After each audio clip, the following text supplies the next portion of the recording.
Roses are red, violets are blue. Nothing says I love you like a little hawk too. Ladies, gentlemen, and variations thereupon, this is Modern Escapism.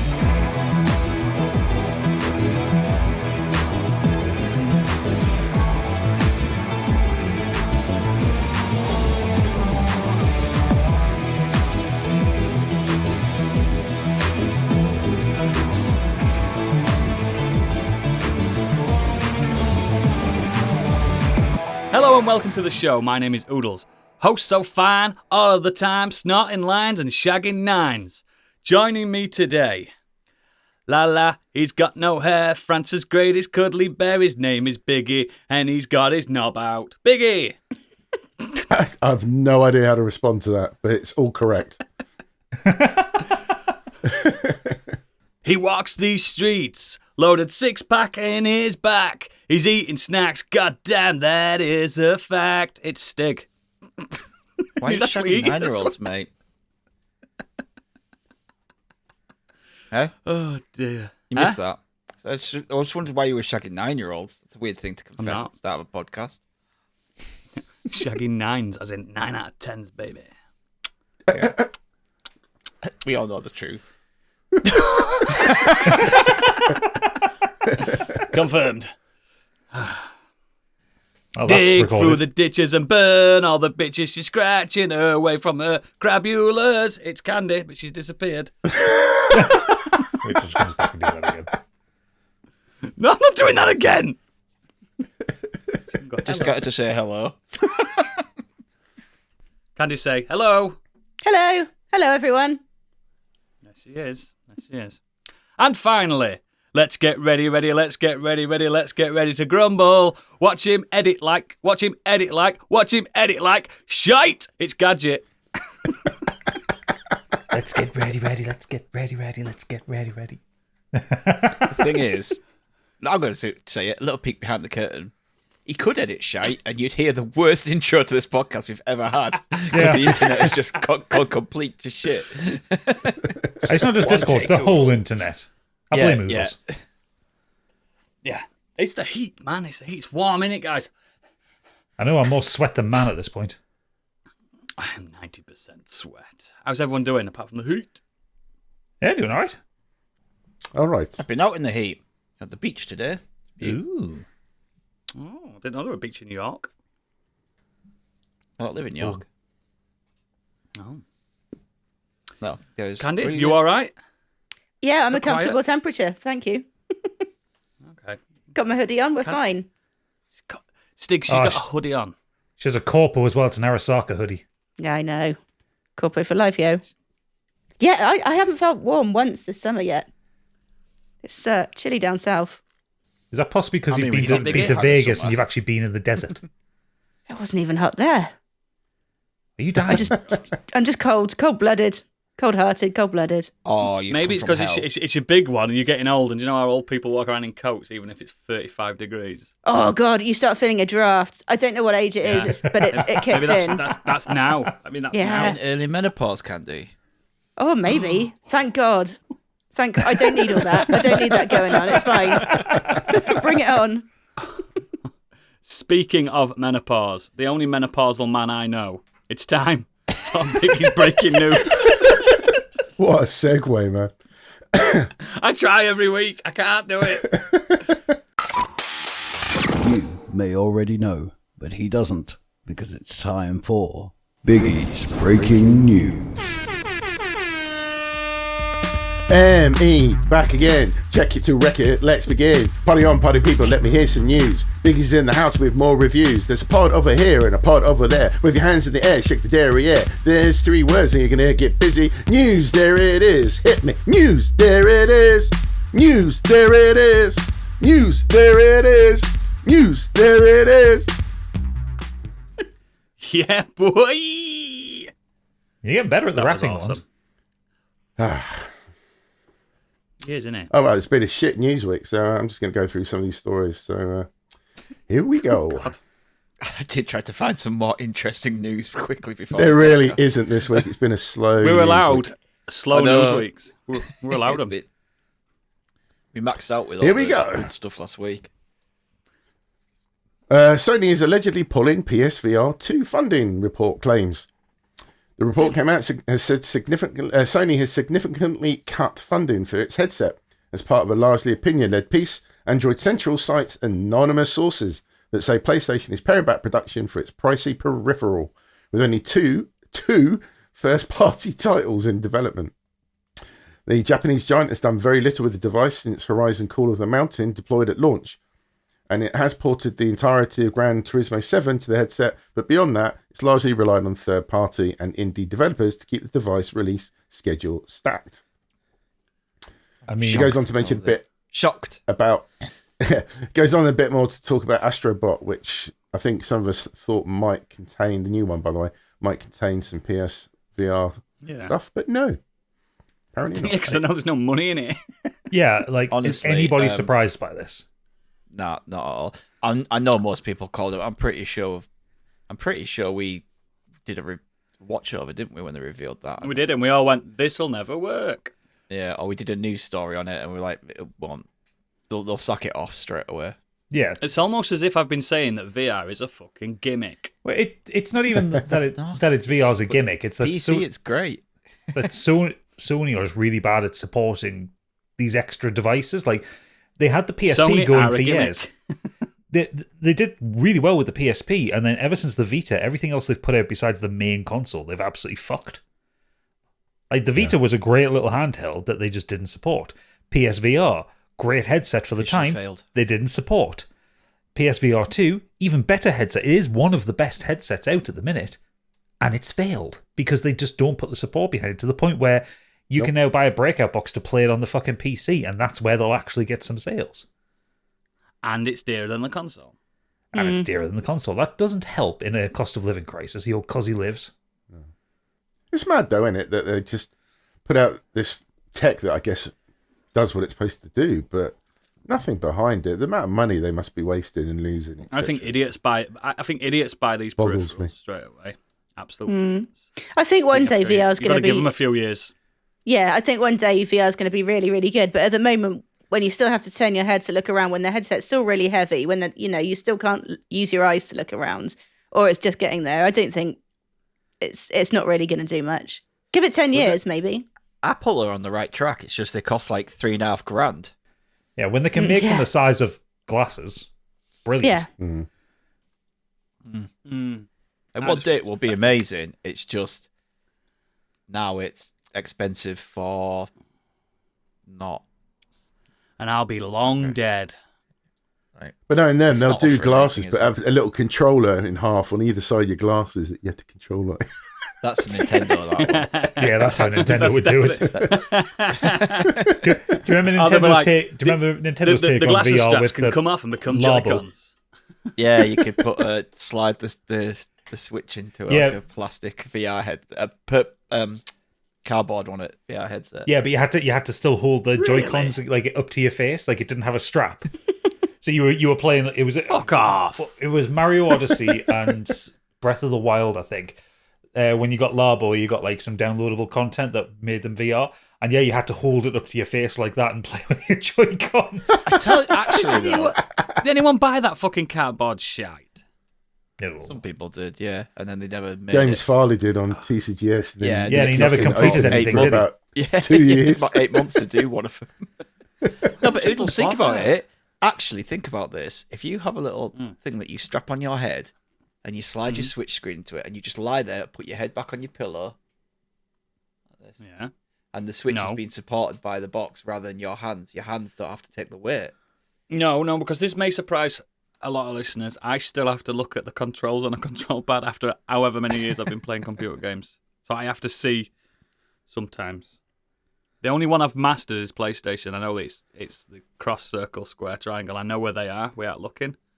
But Nintendo, Xbox, any other I'm touching, I have to look. Do you know what it says? Press A. I'm like, which one's A? Yeah, we need to normalise where X goes because it's different on all of them.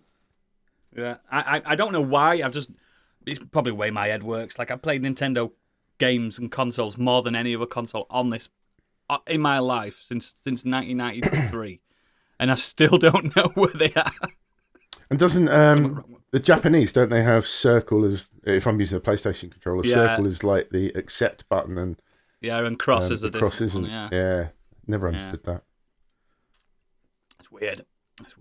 But yeah, I couldn't do that stick. It's a nice, fun thing, but I don't even play with the Joy-Cons detached because I just look at them.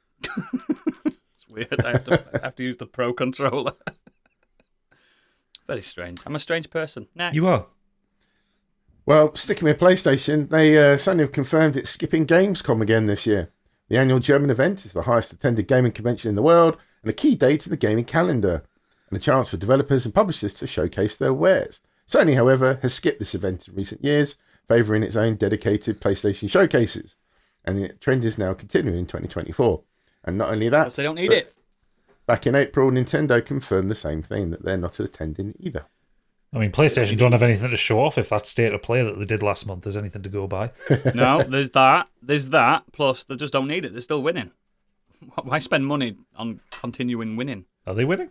They don't have any games. They're still winning, though, aren't they? They're winning in sales because people are idiots. People are idiots. I'm an No, idiot. they're not idiots. I just mean that They are. people are too used to what's the Names. word? Yeah, a comfort out there. Like they had a PS4. I've said it they get a before. PS5. It's easier to say I want a PlayStation 5 than an Xbox Series X. It's easier. Like I know the people who only average play person. COD or FIFA or FC whatever. You can get them through Game Pass, They don't know. and yet they won't get that because they just like PlayStation. They're just used to having a PlayStation all their life. Yep. Plus, Because obviously, it's got cross, Japanese circle, market. triangle, square in the right place. That's right. When it comes to content, though, they're not winning. They're winning because they're They're not winning on content at all. No win. they're a more But they don't care. household name, aren't they? Yeah. Yeah. I've been to people's houses, like my mates' houses, like they're not gamers, and they've gone to the kids. Go upstairs and play your PlayStation. I've seen, I ain't a PlayStation, mate. It's an Xbox. But I've not corrected them, because then they'll find out that I know. You should have. Said, what are you talking about? That's an Xbox! I can't let them know. Do you not even know your games? I'm Kenny Gamer! No, Go off on one. can't let them know. I will never let them know. I'll go, yeah. I like your Microsoft PlayStation. It's great. Fuck that. I don't want the veil to drop. I'm a jock. I'm not a nerd. Next. That lovely company Embracer has claimed newly adopted AI policy will massively enhance game development. The company hopes this will produce more immersive, engaging games, offering players a unique, dynamic, and personalised experience. Fuck off. Don't believe them. I don't believe them. I can't Just wait simply till all fuck the off. AI launch, and they're just absolute dog shit, and they get absolutely panned to shit, and they don't work properly, and they have to patch them all the time because the AI is not working properly, and everyone's getting like Nazis and hate speech in their games because they keep telling the game to do certain things that it shouldn't do. Yeah, I was about to say that. What if they're getting this AI to do stuff, and then the AI goes, "No, I'm not."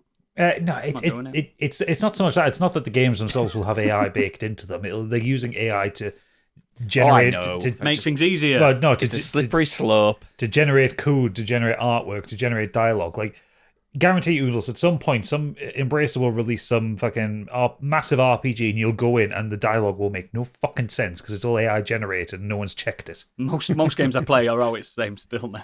Or there'll be lawsuits left, right, and centre because it's taken artwork from another RPG. Yeah. And someone who's making the game hasn't realised, put it out there, Yeah. and someone will go, Yeah, and got sued. yeah, this is from like a Bethesda game or something. It's like you've literally ripped off the same logo and all this and colour scheme and that, and it'll There's a guy recently. He's It'll had fail. a cease and desist because he made a little indie RPG on Steam, and his main character is called Sylvando, and is a jester. And he said it was AI that did it. It was AI that did it. It's like, come on, one of the most beloved characters in modern JRPG gaming, and you've had him as your main character, as if you weren't going to know. Well, there's this quote from Embracer where they say, it's not just that AI enables our developers to do even more and become more efficient on certain tasks, it will also open up coding to a broader group of developers. And that's not going to end well. Like if you're relying on like ChatGPT to generate your code and you don't understand the code base, you're going to just make mistakes. It's going to be shit. Yeah. Could I get a job as a coder now then, just by asking ChatGPT to do it for me? Apparently, if you want to work for Embracer, yeah. I do. For a limited period. Yeah, very limited period. I want to work for that company that's called Middle Earth and Friends or whatever it was called. That's one of Embracer's ones, yeah. Yeah, I want to work for them. I want to be the and friends bit.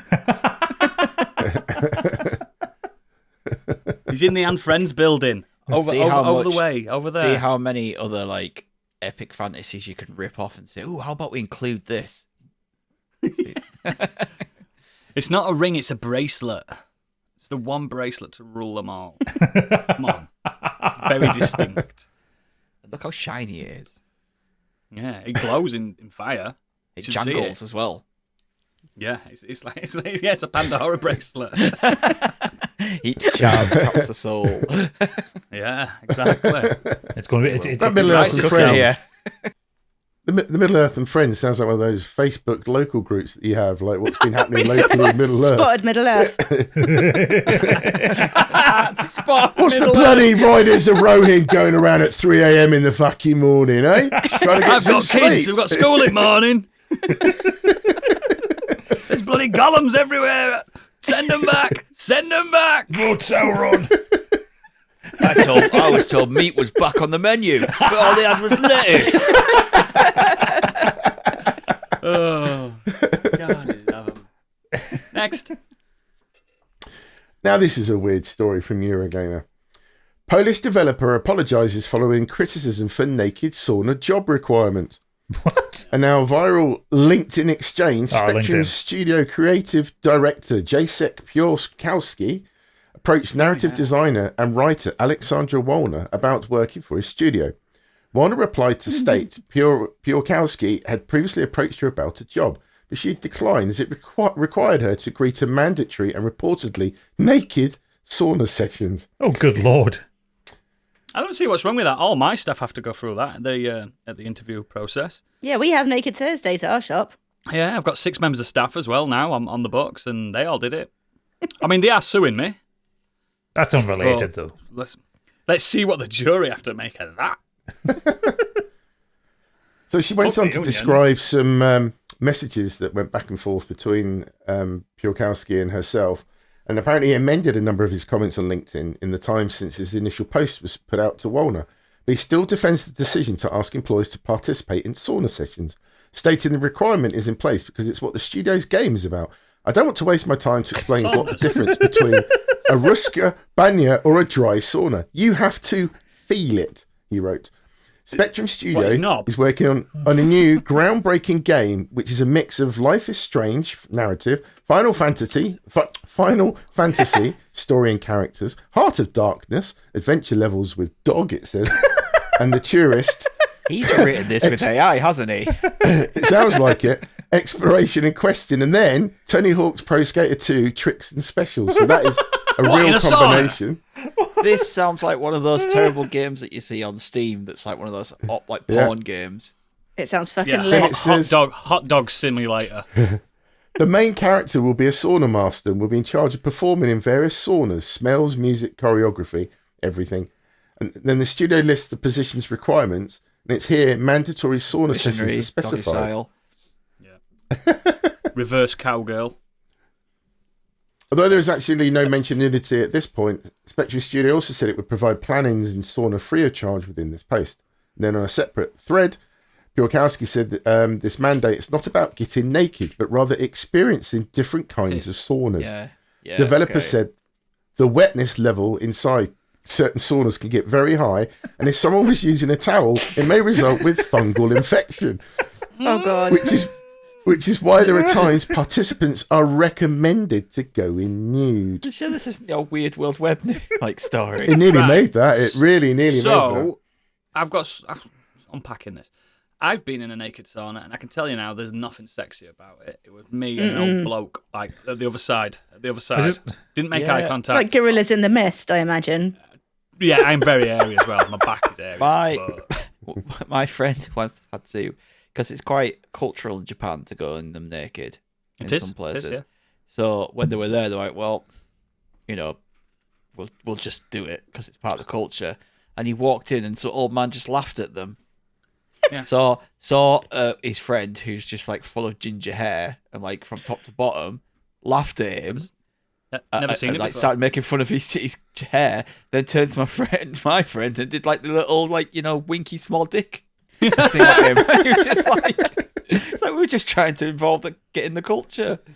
What a lad. So yeah, The they're tough not thing fun. is, I like can't sound of find it. their website. I found their LinkedIn and the fucking this. I think it's just him. I don't think he has any employees by the sounds of it. Well, they No, have I don't think they have an HR department either. they have 77 followers on LinkedIn, which isn't a good thing. I might apply. I might. I think I could do it. I think No, he'd be that's Spectrum pleasantly IT. surprised with the clean cut of my cock, and he'd be like, "You've got the job." There are so You've many got the companies job. called Spectrum Studios as well.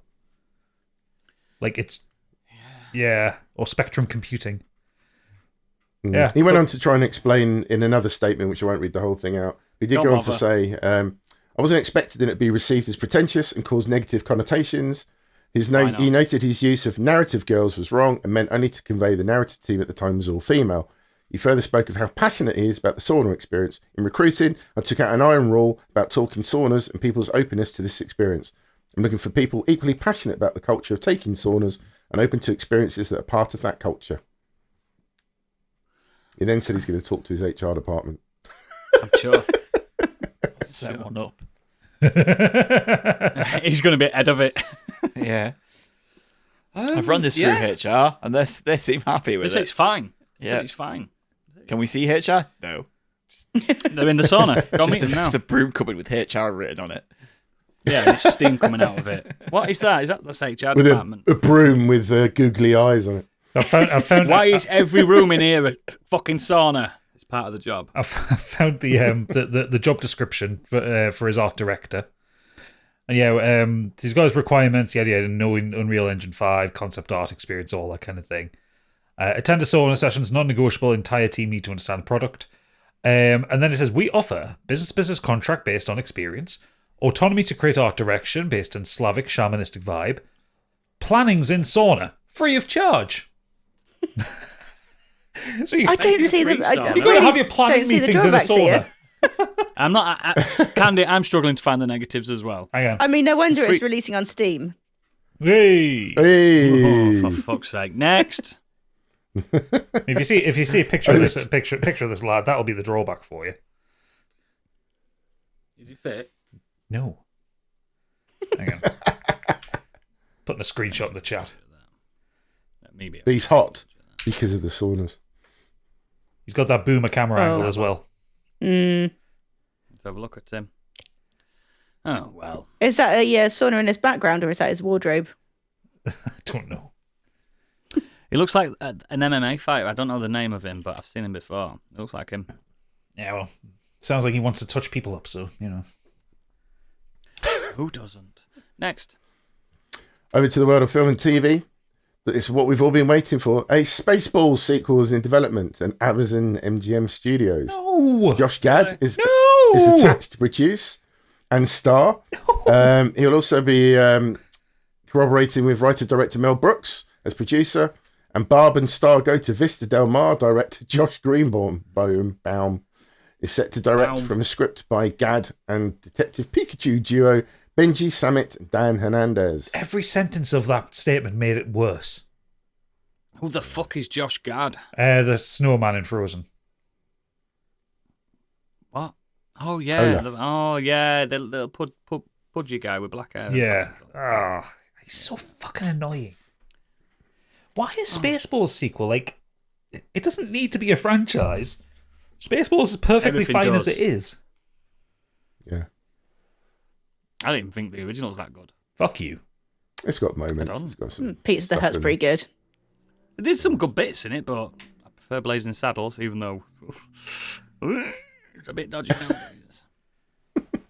I think Spaceballs has probably got some dated it stuff does. in there as well. It does. It really does. I do like Mel Use Brooks. the films, but Schwartz. They haven't aged. They have not aged. Next. Eben Moss Backrack, I think is how you pronounce his name. has talked about his, or Ebon, sorry, has talked about his training for The Thing in the up-and-coming Fantastic Four movie, and he has said, I have just been looking at rocks. That's all you need to do. Yeah, it's clobbering time. That's all you need to do. I mean, he probably needs to CGI'd anyway. He probably needs to do some research on the clobbering aspect. Yeah. He's just got to do is use his voice. It'll be CGI, won't it? Hey, no, he'll probably do motion capture for it as well.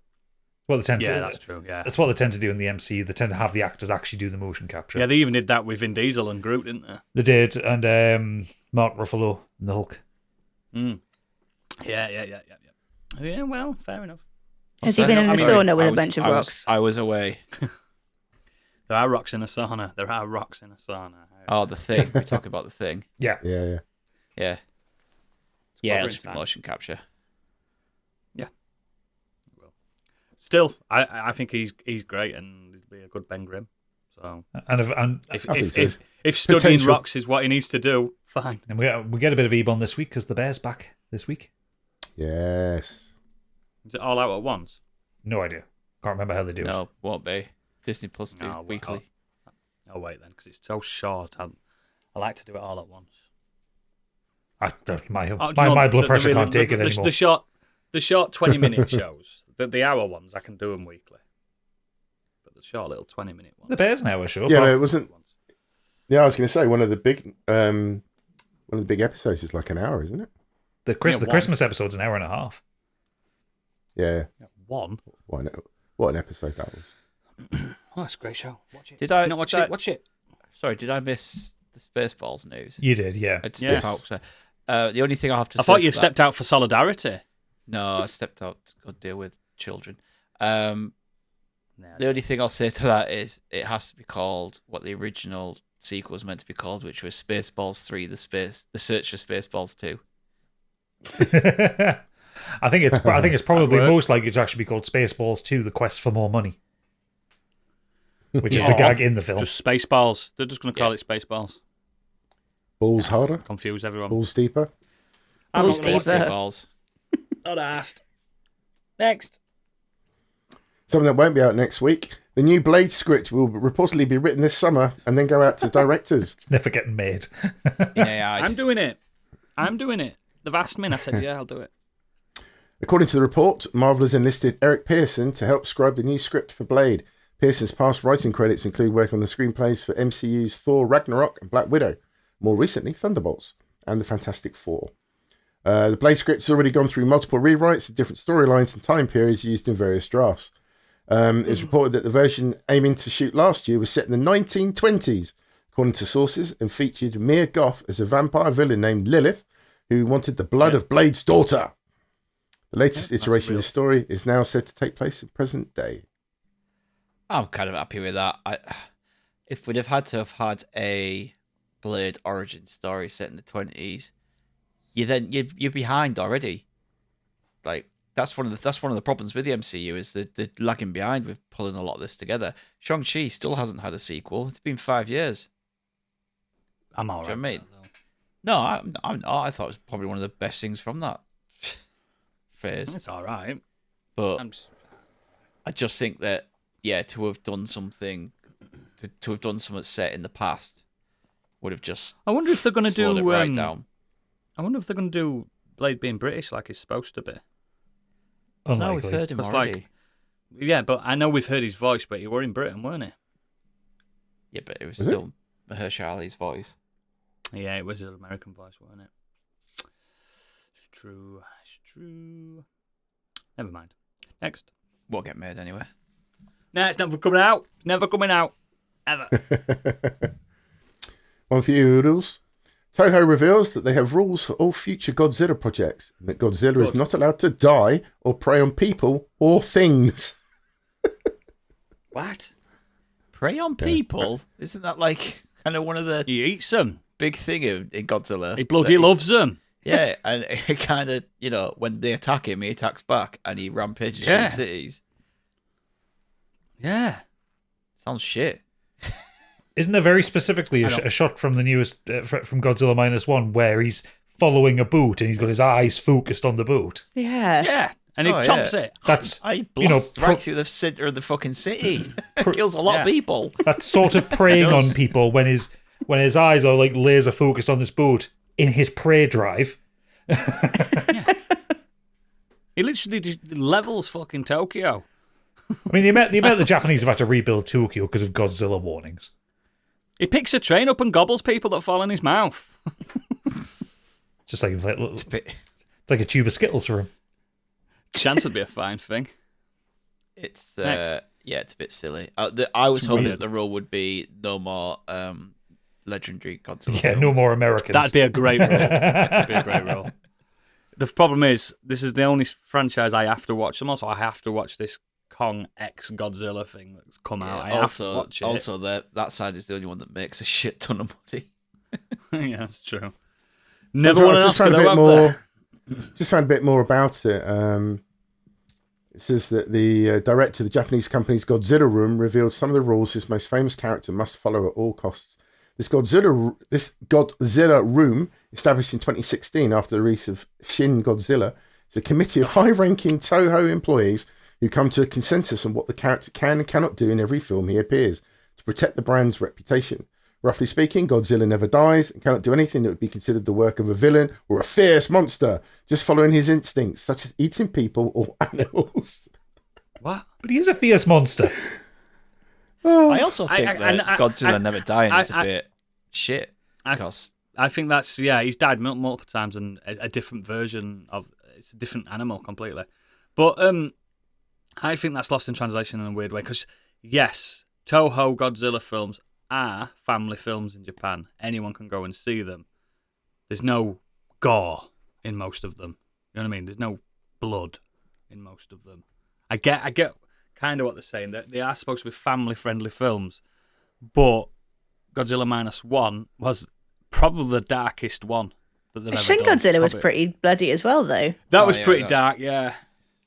Yeah, he bled on everyone when they blew him up a little bit, didn't he, as well? Splashed them all with blood. Final, not to get to spoilers, but that final scene is, like, literally the final scene is pretty fucking gnarly.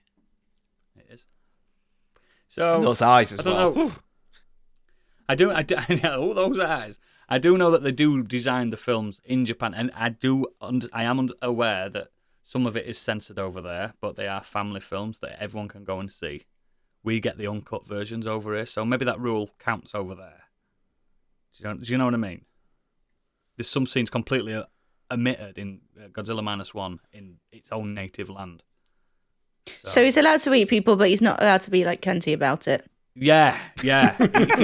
He can just. I think he can just swallow them whole. No chewing. Oh, salty. No, like, fuck you, man, I'm going to eat you beforehand. Yeah, that's a weird one, but let's see. I'm sure next film's going to be incredible. Next.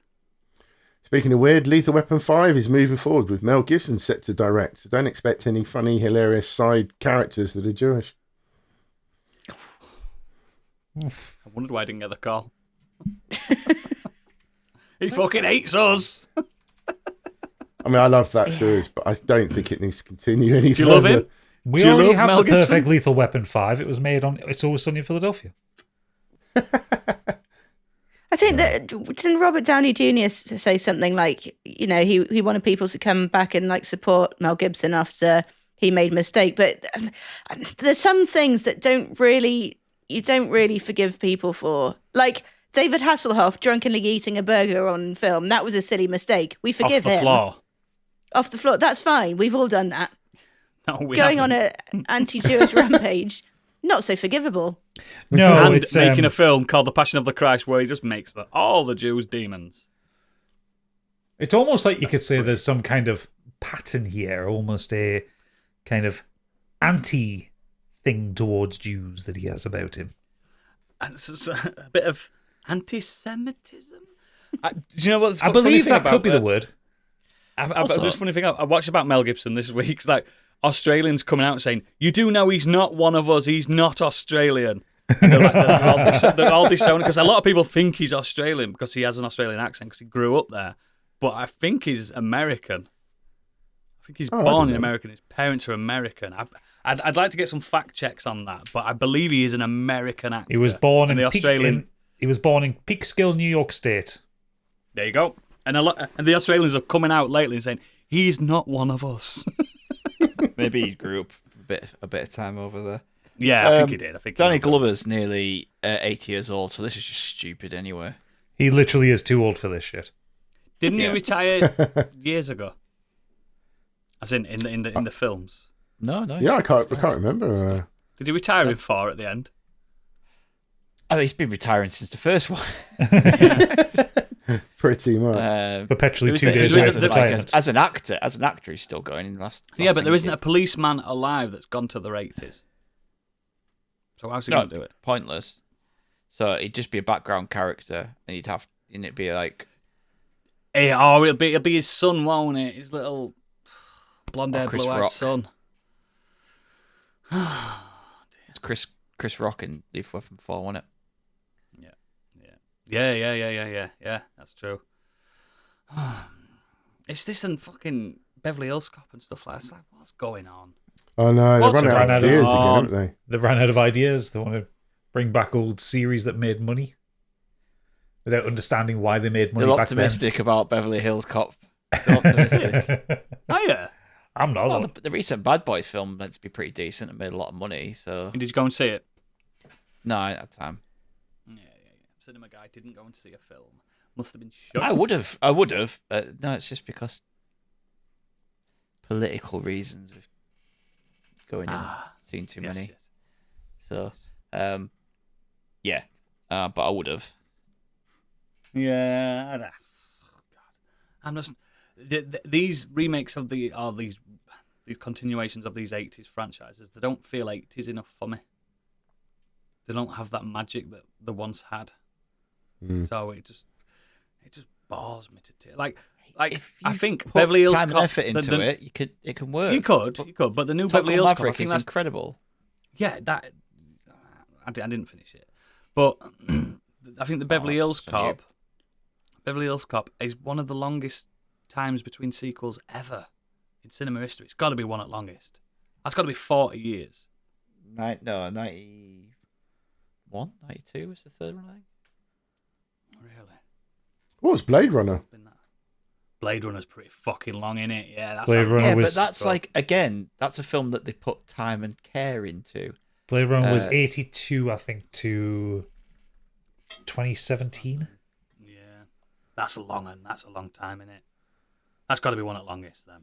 Was it 84? Right in, listeners, right in. But it's like that, and like Top Gun had like people who cared about the project and wanted to make sure that the script was right and the story was right and everything, like the stunts for like Top Gun, for example, was right. I didn't Whereas dislike don't Top Gun. I think just forgot I'd started watching it. I just don't think you're getting that with the Beverly Hills Cop and Lethal Weapon. No, I don't think so. You're getting. Remember this? Remember this? Remember this? They'll bring back some weird side character that is like a little meme in the film or in one of the earlier films or something, or Joe Pesci's back. It'll be an old baddie involved, or the son of a baddie. They'll do a Die Hard with a Vengeance thing and have a relative of one of the original baddies come back. Yeah, but that was good. No, I'm not saying that was bad. I'm saying they'll rip that off. I look forward to that sexy saxophone anyway. Oh yeah, the sax is good. Yeah. They won't have it. It'll be just like Dubstep. Eminem or something. Oh Dubstep. yeah. Dubstep. It'll be Billie Eilish doing like a rendition of saxophone. Thought you were Spanish, Billie Eilish. I'm not saying there's anything wrong with Billie Eilish. I don't even know her, mate. I've never met her. But just saying, it'll be something like that. It'll be trendy. It'll be Doja Cat or whatever the people are talking about nowadays. God, I feel old. Next. Sadly, in the world of film and TV, Donald Sutherland died this week. The revered actor from many projects such as Clute, Ordinary People, Hunger Games, and many more, died at the age of 88. Yeah. One of my favourites from JFK, his little role in that. Yes. Turned the movie. It's Backdraft for me. Backdraft. Backdraft. Yes. I don't know why, but I always loved him in Space Cowboys. Space Cowboys is good. Oh, I forgot about that. Yeah. That's a just good great. film. He can Yeah. make a Invasion shit. of the Body he can do- Snatchers. He could put a great Snatchers. performance into a terrible film. I mean, He was really let's, captivating, wasn't he? Like a really Yeah. captivating face. let's not forget his little turn in Moonfall. Oh yeah, Yeah. he was in that. He probably was the best thing in it, though. True, to be fair. Definitely. But And yeah, I loved him. and he spawned his son Kiefer, who's great as well. Yeah, like MASH. Famous for things like Lost enjoyed that. Boys. Mash. You what? Sorry. Kiefer Sutherland famous for things like Lost Boys. Oh wow, bring that up. Just that. But yeah, sad loss. He was a really, really great. Yeah, actor. I've never not liked him. He's one of them actors that you just think, yeah, you got it done. Big He's a very, fan. very, very versatile actor as well. Like, he could play baddies, he could play goodies. I always liked it when he played against type and he did comedy. Like, Yeah, he was a funny that's bloke. I think that's probably why Space Cowboys kind of stands out to me, because it was quite a funny film. They're all quite funny in that, aren't they? Yeah, but because they're playing cantankerous old gits. It's Tommy Lee Jones, and who else is in it? Oh shit! It's Tommy Lee Jones, Donald Sutherland, Daniel Craig. Clint Is it that Eastwood. one?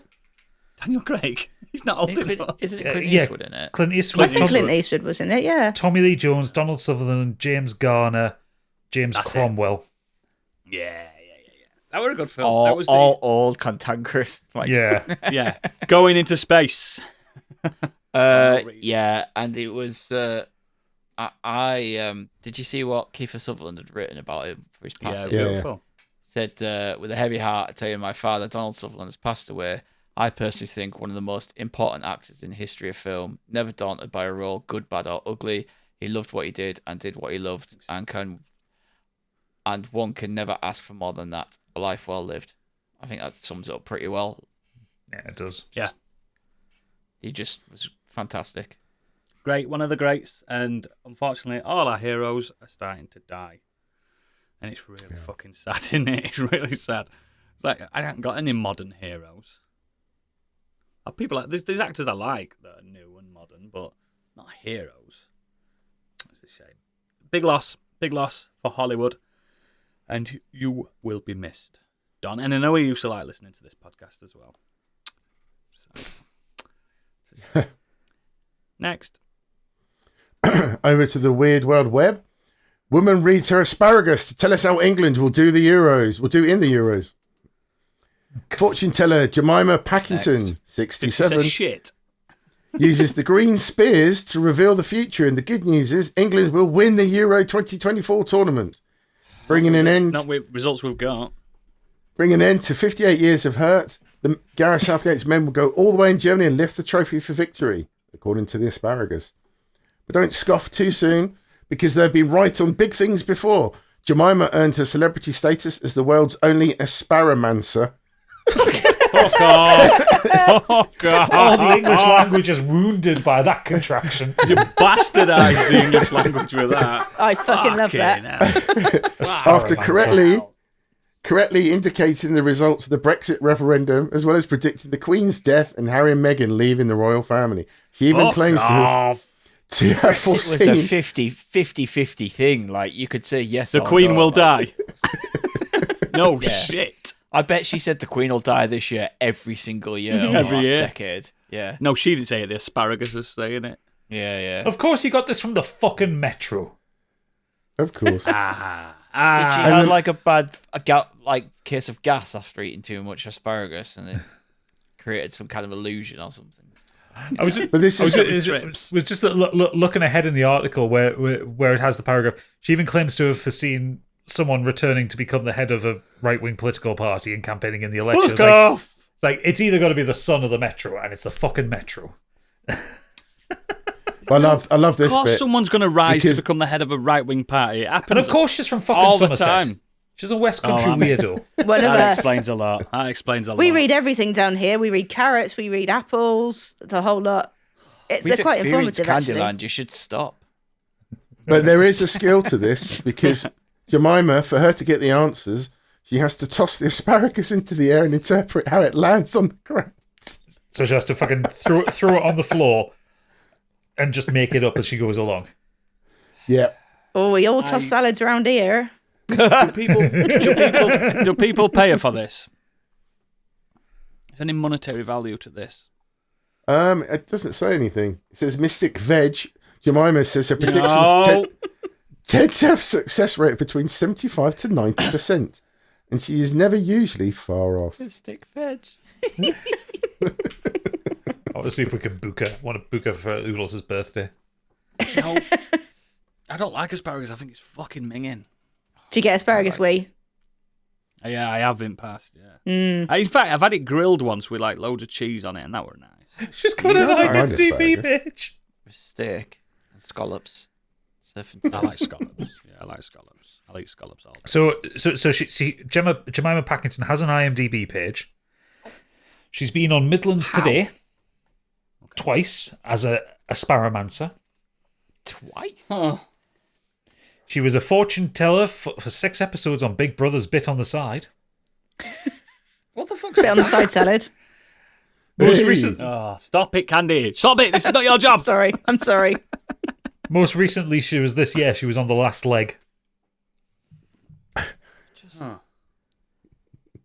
Of lamb. What the fuck is that? Well, 2018, she was on something called Sunday Today with Willie Geist. Sunday Can we roast get an today? IMDb page? all power to her. She's managed to get some money out of bullshitting people, so... Well, Can we get an IMDb page, please, Gadget? Well, you But- can't disprove it, Stig. You try and throw some asparagus up in the air and interpret it into something factual. I could. People are hungry now because I've spilt dinner. I've predicted the fucking future. It's She, ridiculous. There are lots of clips of her on TikTok. Apparently, last year she predicted that Keir Starmer will not lead the Labour Party, and there's going to be separations and divorce within the royal family. It's honestly like saying it's going to rain in Britain. yeah. Saying that there's going to be a separation in the royal family. It's just, yeah. It's like, Yeah. yeah. No shit. Yeah. No fucking shit. Oh, God, get it off. Get them off. Let's get this podcast on the road. Christ, let's get it going. She could have been an aubergine. Stop it! I'm not having these puns. I'll be yellow carding a lot on you in a minute. I've had enough. What have I done? You're just involved. You're laughing. I'm laughing at it, not with it. Right, let's get on with what we've been up to this bloody week with these nincompoops. Candy, what have you been up to? Oh, I've been to an absolute cinematic event this week. I know that probably 3 of you know who Ghost are.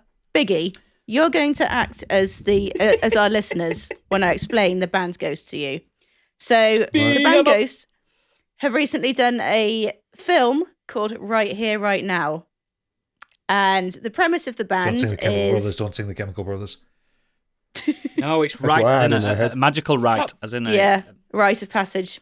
Right here, right now is Fatboy Slim. Nope.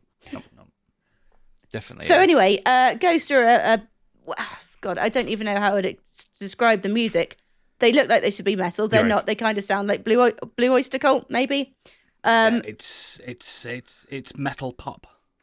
Yes, the singer Tobias Forge dresses up like a pope. Now, every single album. Emeritus. Hey, I'll Emeritus, emeritus isn't it? you in a minute. It's emeritus. Is So it? every album cycle, the old Papa Emeritus is killed off and replaced by a new Papa Emeritus, who is always played by Tobias Forge. Now, in addition to their albums, there is a mini soap opera going on YouTube. So to accompany the albums, there's a history of the bands. There's side characters, there's subplots. We have somebody called Papa Nil, who's the big daddy. We have Sister Imperator. And it's a band that you kind of have to follow the plot for to really kind of know what's going on. If you saw a Ghost show or saw any kind of random music video of Ghost, you're not going to know what the fuck's going on. So they released a film, which is kind of like the old, like Michael Jackson and Genesis kind of like films that they used to do. So it would be a live show with an accompanying story. And it was really good fun. This is the first time I've been to the cinema to see anything other than the film. And I didn't really know how to act. I thought, well, I need to get this crowd going. So not only were Ghost performing, I was fucking performing too. Me and a couple of friends that went singing along, getting the crowd riled up. It was fucking fantastic. But I've seen Ghost several times. From the very, very first days, actually, I saw them support the Defiled on a boat called the Thekla in Bristol. If anyone's been to the Thekla, you'll know how small it is. And then I've seen them at O2 Academies, and I've seen them at the Opera House, the Royal Albert Hall, sorry. And they just kind of exploded onto the scene with out of nowhere, really. Apparently, people like a mask. So yeah, the singer obviously, like, he dresses as a pope. The whole thing's a mask. Yeah, just a word of warning: if you're extremely Catholic, you won't like them. Yeah, they're taking the piss out of the Catholic Church. They are absolutely taking the piss. If you want to go and pretend, like, basically you dress up and pretend to worship Satan for 2 hours. It's great fun. It's all so tongue in cheek. It's so silly though, and that's what comes through in this film. Yeah, it's not heavy music at all. No, it's good sing along kind of rock vibes. Yeah, they've got every song's got a chorus and a little solo in it. But with Satan, featuring Satan. Featuring he who walks backwards, featuring him. Yes. But it's only on for about, I think, it'll be out the cinema now. So it was on for 4 days. I haven't seen the cinema so packed in ages. Like, it was just absolutely chock-a-block. And I think, it was on for 4 nights. What was everyone wearing? Black Ghost t-shirts mostly. Some people had corpse paint on. It was lit. Yeah, I bet they did. What did it smell like? Yeah. Oh, no. shit and patchouli. Fucking liquid death all over the floor. Yeah. What a mess. But no, it was a lot of fun. If you ever get a chance to see Ghost, whether a live show or some other cinematic experience, go, because it's a visual feast. And Tobias Forge, the singer, is such a showman. I mean, the show is basically all about him. The backup musicians are called Nameless Ghouls. They all wear masks and everything, so you don't really get to see who they are. But they're just fantastic. And this one, they went all out, obviously, because they're filming.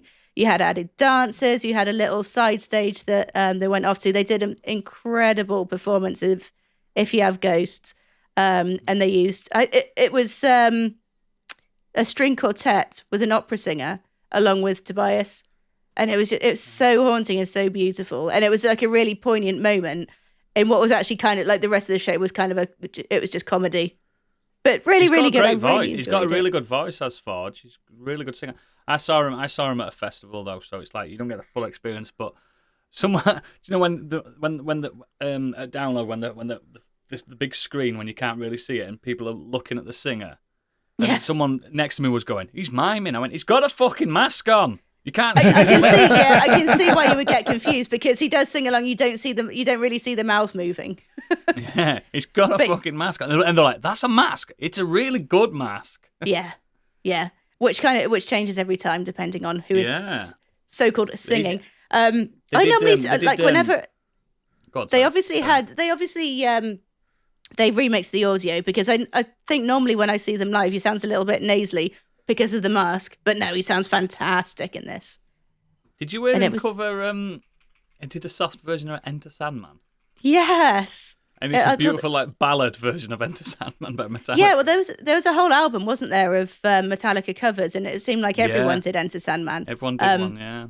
But theirs was particularly good, I think. They do a lot of covers. If you watch him talk about his band out of costume and stuff, he's just a cool little rocker guy with a leather jacket on, and he just talks about how he created Ghost as a performance art piece. It definitely is that. It overtook his life and went, "Oh, this is his band now. Yeah, this is what we're doing now. We're making money." I think even if you didn't particularly like the music, which I would find, unless you really don't like anything even slightly heavy, I think there's kind of something for everyone. But it is it's almost like going to see a show. Mary on the Cross. Everyone's heard that. Yeah, because it exploded on TikTok, didn't it? Yeah, that's a very famous song, and people don't realise that they did it. Yeah. But yeah, really good fun, and it was really fun to go to something at the cinema that was not a film. And by the way, if you ever do go to a concert at a cinema, sing along. Yeah, Just definitely. have fun. Yeah, don't sit there like eating your popcorn. Have a good old sing song. Don't take Yeah, popcorn. Take I gin in heard- with you. On a just a slightly tangent from that, our local one's been putting the Euro games on, and one of my mates went and he said like just no one like cheered when the goal went in, like they just Fuck off. they kept that cinema etiquette, and it's like no, like You have it to doesn't be the matter. one to break people out of it. Yeah. If you're gonna go, you have to be the one to cheer, because then everyone will kind of get into it. Yeah, because they're soundproof. Don't worry about it. These films get very loud. The other screen, 9 times out of 10 can't hear it. So just go nuts. I did enjoy seeing clips of Swifties didn't care. They I would say fucking when destroyed the cinema. I quite enjoyed seeing those videos of when like the Taylor Swift film was out and like the kids who obviously couldn't go to the shows were treating it like a concert and they were having a great Yeah. time. Yeah. Good Yeah. for them. Good for them. I'm happy that you went to see that, because as soon as I saw, because they announced it at Download, didn't they, this year? I as don't soon think as they I announced read- it. I think they had a trailer for it. But yeah. Yeah, something like that. Do you- As soon as I thought, I know who's going there. Do you know little what? Goulet. I think that would be. I think more bands should do that. Should start putting their Metallica big- did it a few years ago, and Foo Fighters did it. putting their big I- tours out in the cinema and getting people to Yeah. go and like see. We couldn't get tickets for this, so we want to go see it. And usually you get like a 10-minute of the band talking to the, thanks for coming to the cinema for our show. Yeah. We're sorry you couldn't make it, but this is the full experience in the cinema with Dolby Atmos and stuff. Also, a good way of saying fuck you to Ticketmaster as well, if you're just paying, Yeah. paying It the is a price of the good- cinema. But, yeah, like it people is. that can't stand for that long and can't, they'll get a good, I know most like bigger venues have seats and everything, but you're not always going to get the best view. So if you can't stand up for 2-3 hours, it'd be great to go to the cinema. And I can tell you right now, for free, guys, the food and drinks at a cinema is cheaper than at a gig. Yeah. Oh yeah. You might think it's expensive, but it's fucking cheaper. When we It's me. when we went to the Foo Fighters at the Old Trafford cricket ground, Pip got like just a thing of cheesy chips. £8.90. That makes me sick. Yeah, cost me like £10, 2 hot dogs at Anfield, and they're just Pints 2 were hot dogs. pints Nothing were special. I think pints were about a tenner. So we didn't have any drinks at all. That's why you need Yeah. to take some gooch hooch. Do you know them little bags? You put your booze in the bags and stick them in your gooch, and then you can't get searched, and you're in there and you're drinking your vodka, and you're hammered, and you get kicked out anyway. That's an anecdote. But yeah. Yeah. I'm sorry, Enter Shikari, but I got kicked out of your gig because I was fucked. That's standard Is that for a all you've done? Shikari gig, isn't it? Yeah, it's true, but I was too fucked. There is such a thing as too fucked. When you punch in pillars, because you... Never mind a story for another time. Thank you, Candy, very much for that. Biggie, what you been up to? There's a couple of things I want to talk about. First up, XDefiant. It was a little... You played that, did you? Now. What is it? It's a free-to-play first-person arena shooter Boring. from the team Ubisoft. And I'll tell you what, it's all right for a freebie. It's an arcade shooter. It is literally... That sounds like you're after a Everything refund Ringing already. endorsement. No, it's literally everything you could probably want from a freebie. It's got your usual zone control, escort missions, occupy, blah, blah, blah. It's fun to play. It's arcadey. You don't have to buy anything. You can if you want. If you want a battle pass to get skins and stuff, you don't have to. There's nothing Have you there though? that allows you pay to win. It's literally cosmetics only. It features factions which come from the Ubisoft world. So you got different characters taken from Ghost Recon, The Division, Watch Dogs, Splinter Cell, Far Assassin's Cry. Creed. No, not yet. It's possible. That may Rayman? make an appearance. No, not yet. But yeah, it's literally just what you expect from an arena shooter, but it's free. And the fact that we don't want to play COD because we don't like it. So yeah, this just tickles that little itch of having fun with your mates, banter through your headset, shooting other people for fun. It's great. It's free. Yeah. So How it many doesn't times need have to you be told us it's anything more. free? What are you trying to But caveat the it's- fact that it's free? Because it's not Just very because good. it's that's what I'm saying. It's fine. It's smooth. It plays well, and it's in its current beta, I think. So it might have a proper full-blown release at some point. But yeah, it's a freebie to play. It's fine. So I mention it. Game of the year? No, it's fun to play. No, that's next Moving year on. for him. How much does it cost? Sorry, that XDefiant? It's free to play. Free? Oh, you didn't mention. And next up, I've been watching TV series, the second season of The Missing, and its spin-off show Baptiste. For those that don't know, it's a British drama series. First was broadcasted back in 2014, I think it was, and it stars the lovely Checky Cario, as Julien Baptiste, the French detective who leads the case. And yeah, it's just perfectly functional detective I've heard good drama things. series. I've heard a lot of people say it's decent. He is definitely a standout, but then he's supported by great actors such as David Morrissey, Keely Hawes, who else is there? Tom Hollander, to name a few. Yeah, really enjoyed it. Just really dark at times, but I kind of like that in detective shows, as he generally tries to find the missing person of each series. And then there's obviously lots of other stuff and twists and turns in the story and the characters, and just kind of easy riveting to watch TV. Yeah, I've But yeah, heard a lot of people give it a thumbs up. I like the idea of Baptiste. It's a well established character, isn't it, in France? Like, this is like a remake. I'm not of sure it, about isn't it? that. I mean, for the TV series, there's two that are showing on Netflix at the moment, and then they did a spin-off Yeah. series called Baptiste, which is now on BBC iPlayer. Yeah, I and think it's like not a remake, but you know what I mean, like a retelling. You know, like we've got Sherlock Holmes, millions of different versions of that. I think it's one of those scenarios. he's kind of got that old school kind of Yeah, detective mind, and he's always up against people that don't think he knows what he's doing, but clearly he's been doing it for like 30 Yeah, years, yeah. and he kind of sees the things that other people don't see, stuff like that. But yeah, it's very detective TV stuff, so it might not be doing anything new, but it's done very, very well. yeah. No wrong with that, mate. No wrong with that at all. Anyone And I'm else? still playing Baldur's Gate 3. Because my only thing that anytime someone says Baptiste, all I can think of is Clinton. Clinton. Baptiste. Yep. I'm getting the word nonce.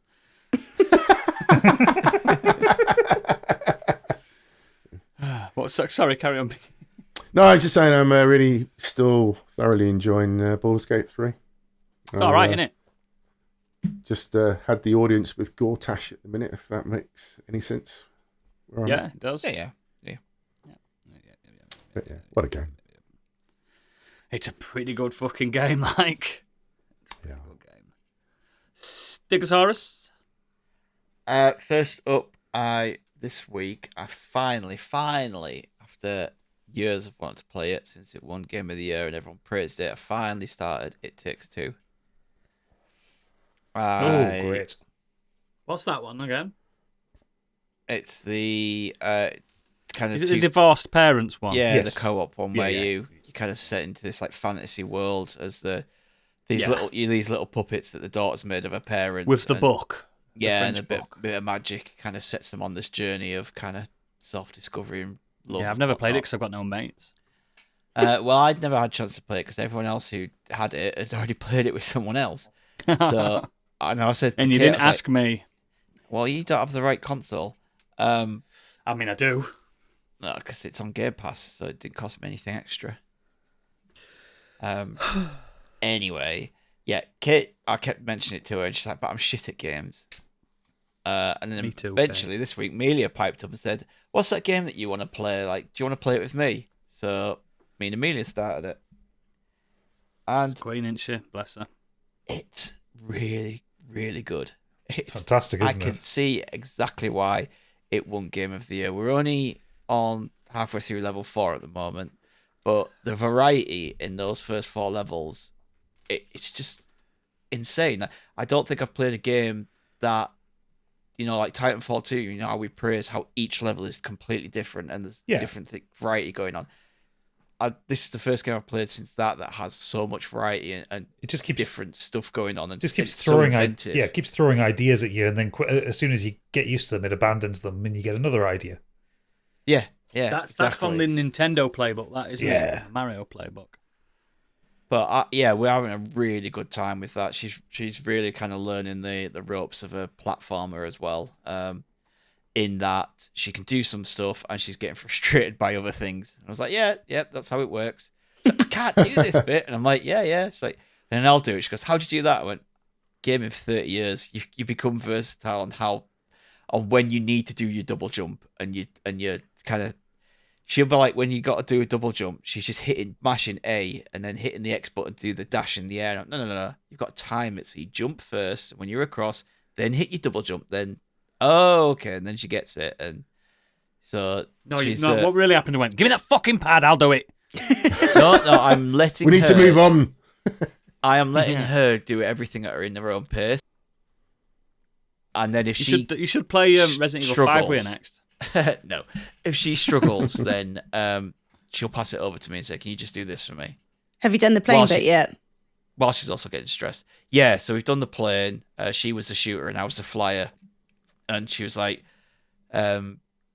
she missed a few stuff, and she's like, "You need to shoot that." Gotta go back and do it. She goes, I know I need to shoot that. I was like, I know, I'm not telling you off. I'm just saying, make sure next time once we crash, shoot that, and then we can get through.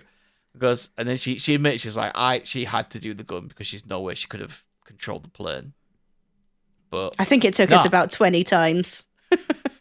we're having a really good time with it, and we only started it on this weekend, and we're already, through nearly finished level 4. I've heard it's got a decent story and a good message and I don't want to spoil it for anyone, but people are like, oh, it's a divorce game and the girl wants to get them back together. But there's a really good message to that, selfish thoughts, because it's quite selfish for a kid to be like, I want you to get back together. I mean, don't spoil it if you have played it. I've never played it, but I've heard it's got a really good message to it. I think, which is it's nice to see. I think it is just in general a game about being selfish. Because is it right? Well, because at the start of the game, the parents are both being selfish, and that's how it kind of goes through. Yeah. And it's the child learning about being selfless. Yeah. So it is a really, really good game. Chapter 4. Which chapter are you in now? Have you done the tree? Yeah, we're in the space one. Oh, the space one's great. Fucking love the space portals. One. Yeah. Yeah. Biggie, play it with me. But it's so you should do. You should genuinely. You should definitely. We could stream it, Biggie, and make some money off it. You good? It's so good, and it's so inventive with the stuff it's doing. And like Gadget said, you'll do one mission, and it's like, right, we're done with that. Next thing's going to come completely different, and that might even be within the same level, within the same chapter. Yeah, they might be going, oh, you've been doing this, but we're getting rid of that now, and you're going to do this. It's quite good at reframing we'll platinum it, Biggie. Me and you. Done. Yeah, mate. So only one of you needs to buy it as well.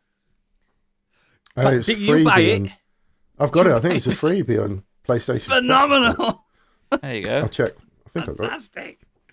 We'll be friends, and we'll bond, and we'll make his own podcast. Fuck these.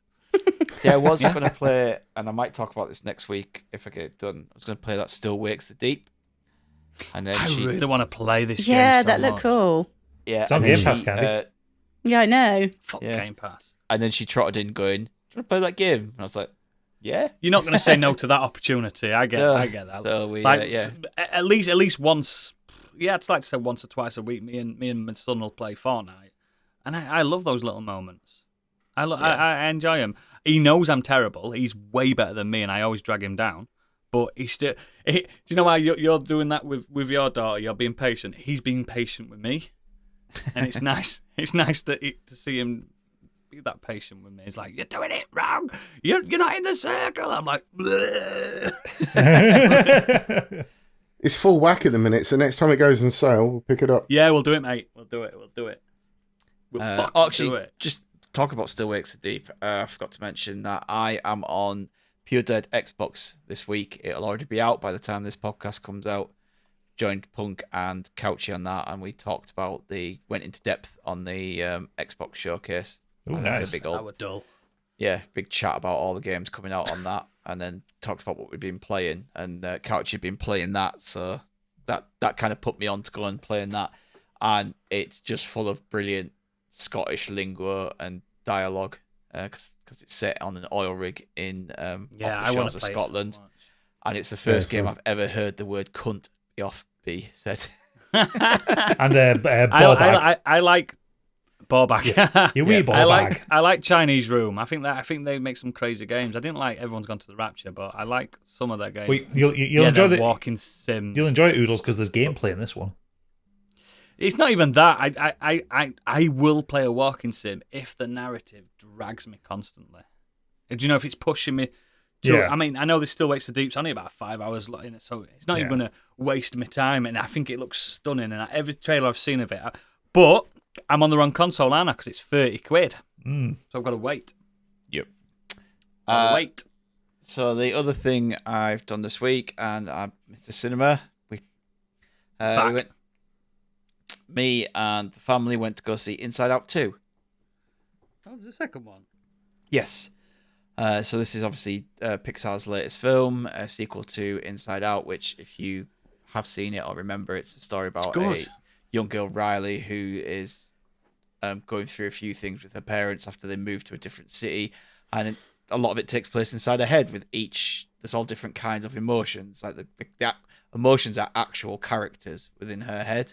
It's got Phyllis from The Office in it. Sadness, yeah, she's incredible, and she's just as good in this as well. And this is a sequel, but now Riley is 13 years old. She's in middle school. She's about to go up to high school. Boys. Not so much boys. There's nothing to do with boys in it. But she is at the moment, she is a star student. She's one of the best players on the hockey team, and her and her two best friends get an opportunity to go to this hockey camp in the summer to trial out for the team at the high school. And then one night, when all the other emotions are asleep, the puberty alarm sounds. Yeah. And new emotions arrive in the form of anxiety, envy, embarrassment, and ennui.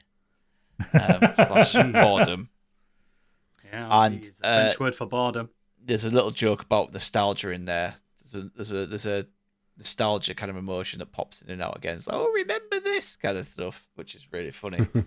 But yeah, it kind of sets Riley off on this different journey where she's trying so hard to impress this hockey team captain and the coach that anxiety starts to take over all the other emotions and starts to push who Riley is to the back of her mind.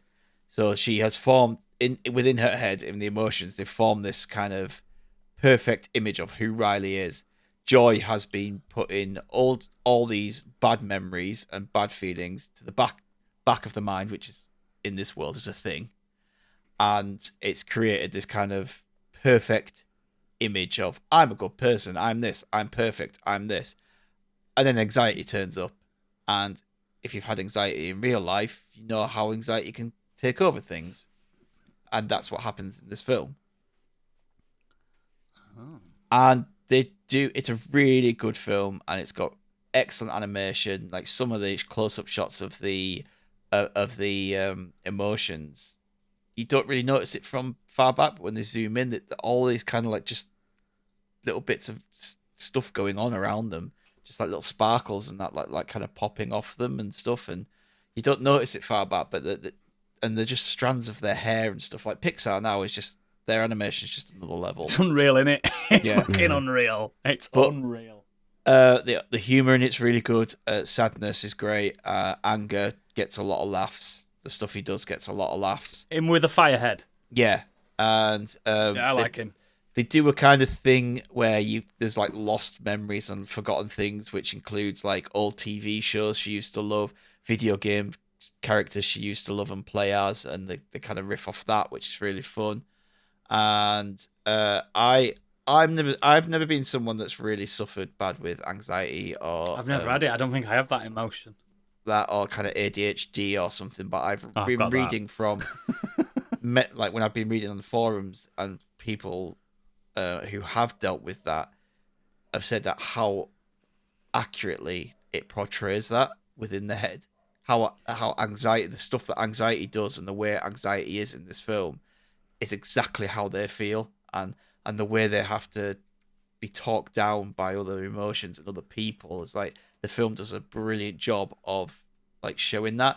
And this is just reading from other people who have said that if you have a child, especially that deals with anxiety, that this is a really important film for that, and it can really help a child learn about what's going on inside their head.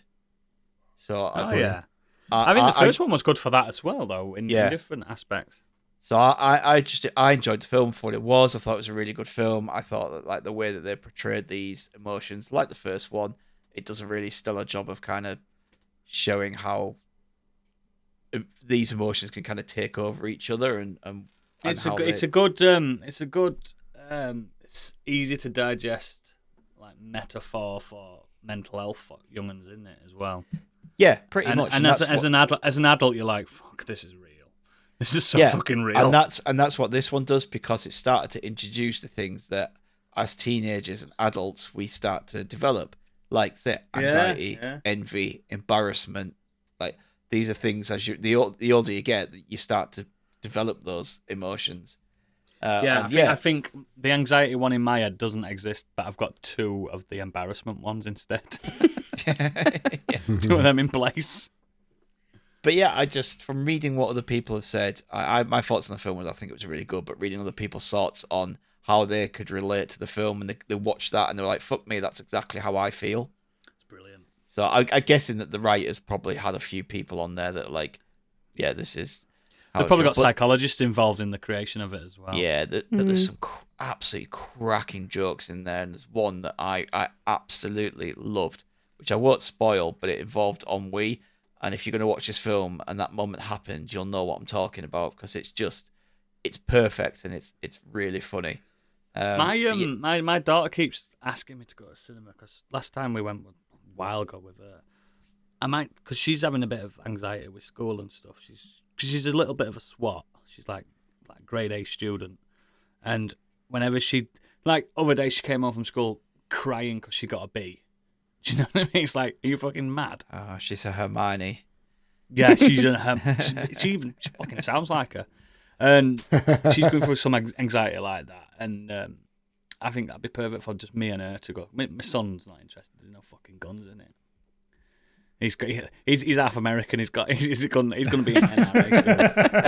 I mean, not his fault. It's not his fault. It's what he was born into. But I think you should. I think I could have a daddy-daughter day with her. I definitely would. It's really good film. It's Pixar have been hit and miss.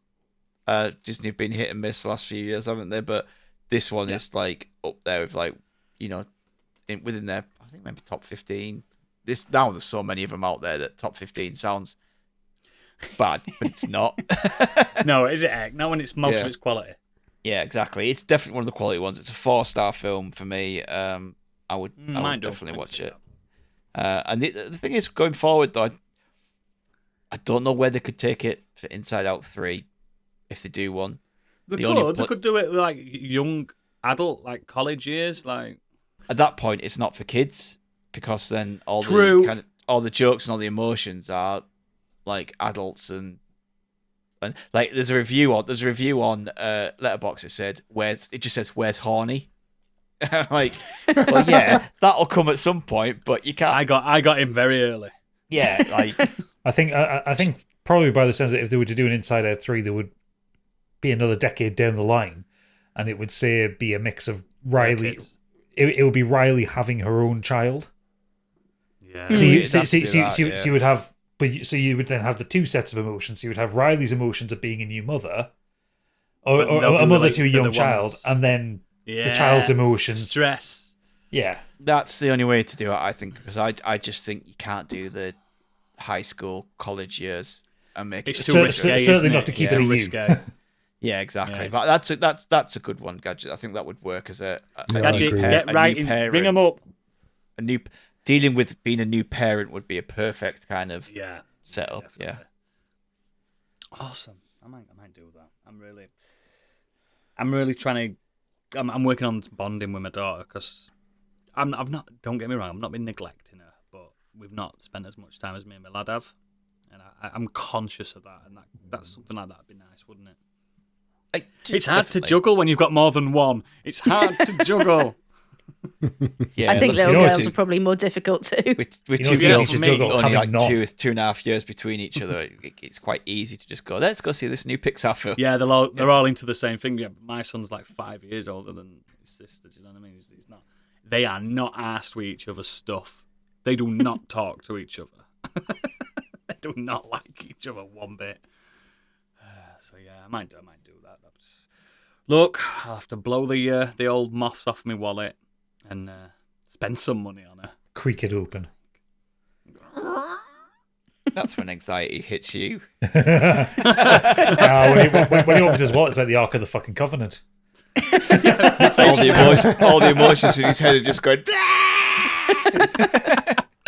Yeah, I've got a big emotion as well. It's called addiction, and he's a right bastard, and he's addicted to hoarding money as well. He's a right bastard, him. He basically looks like Sid Vicious. In my head. Is that all you've done, Stig, mate? That's it. Perfect. I'll go next. I've continued watching The Boys. Episode 4. I mean, we talked about it last week that, like, Candy was saying that it's losing steam, not lost steam, but, like, feels not as good as, like, the highlights of Series 3. But episode 4, I don't know if anyone else has seen it, was a phenomenal back to The Boys. Yeah. The boys are back, baby. I thought that too. The best episode so far. I'm not going to spoil it, Stig. I promise I'm not going to spoil it. We went on. We were trying to get through it all, and we got halfway through episode 3, and then Amelia came down, and I was just like, we can't watch The Boys. I felt like episode 3 was getting good as well, but 4 is. Makes me. It's just a good. I'm feeling it again. There's it a was very a lull at the. There's a very satisfying punch in episode 4. You know the one. Very that satisfying. very punch. first punch. Ooh. Both me and that punch went, get in there. I was getting a bit concerned. They said it on Monorant's The Boys, the podcast, friends of the show. They mentioned it as well. They said like it's a bit annoying sometimes in these shows when they separate the gang, and it felt like this episode they come back. They come back, but I think it was good to have them separated because it set up the kind of 4 plot threads running through this one with the main group. Yeah. You have a bit more backstory for the other characters as well, don't you? Yes, we did. I don't know. I feel like if it carries on with this trajectory, it's going to be another great series. And like a lot of people said, I'm glad it's ending on season 5. Yeah, there's only so far they can take it. I want an ending.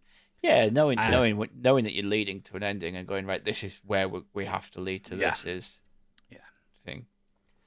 I was just thinking, go on. I've read the comics like 3 times, and I'm thinking the too. trajectory of the show is not following not the comics. the same at all, is it? It's not the same. I read something this week because I was like, well, we all know Black Noir is in the comics rather than. It's exactly what I was in because I was like, Black Noir does. It's a completely different character.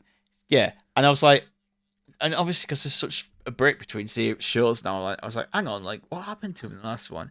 I had a quick look up on it, and then it started to go into what happens in the comics. I was like, well, surely they can't go this direction now because no, they're not. They've changed the characters so much. I think the directors said we're making his own Black Noir in this. Well, I think Eric Kripke said that he enjoyed the twist in the comic book, but it would be really unsatisfying for TV. Yeah.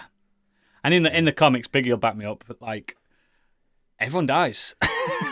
And nobody wants that in a show. Nobody wants that in a show. And I'm actually enjoying the show for that reason as well, because I don't know what it's doing. Isn't it? I don't know where it's going. It's kind of It's kind of just series. I bet it's kind of just it's definitely. It's kind of just took the characters out of the comics and put them in a different context, hasn't it, in the show? Yeah. And it's enjoyable because of that. But yeah, someone big's dying. Someone from The Boys, like he's dying by the end of the series because 100%.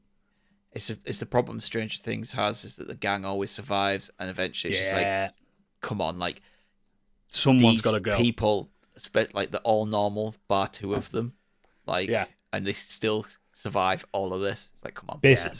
Something's got to give eventually, hasn't it? Based on the trajectory I've got, it's between it's two people that I think it could be.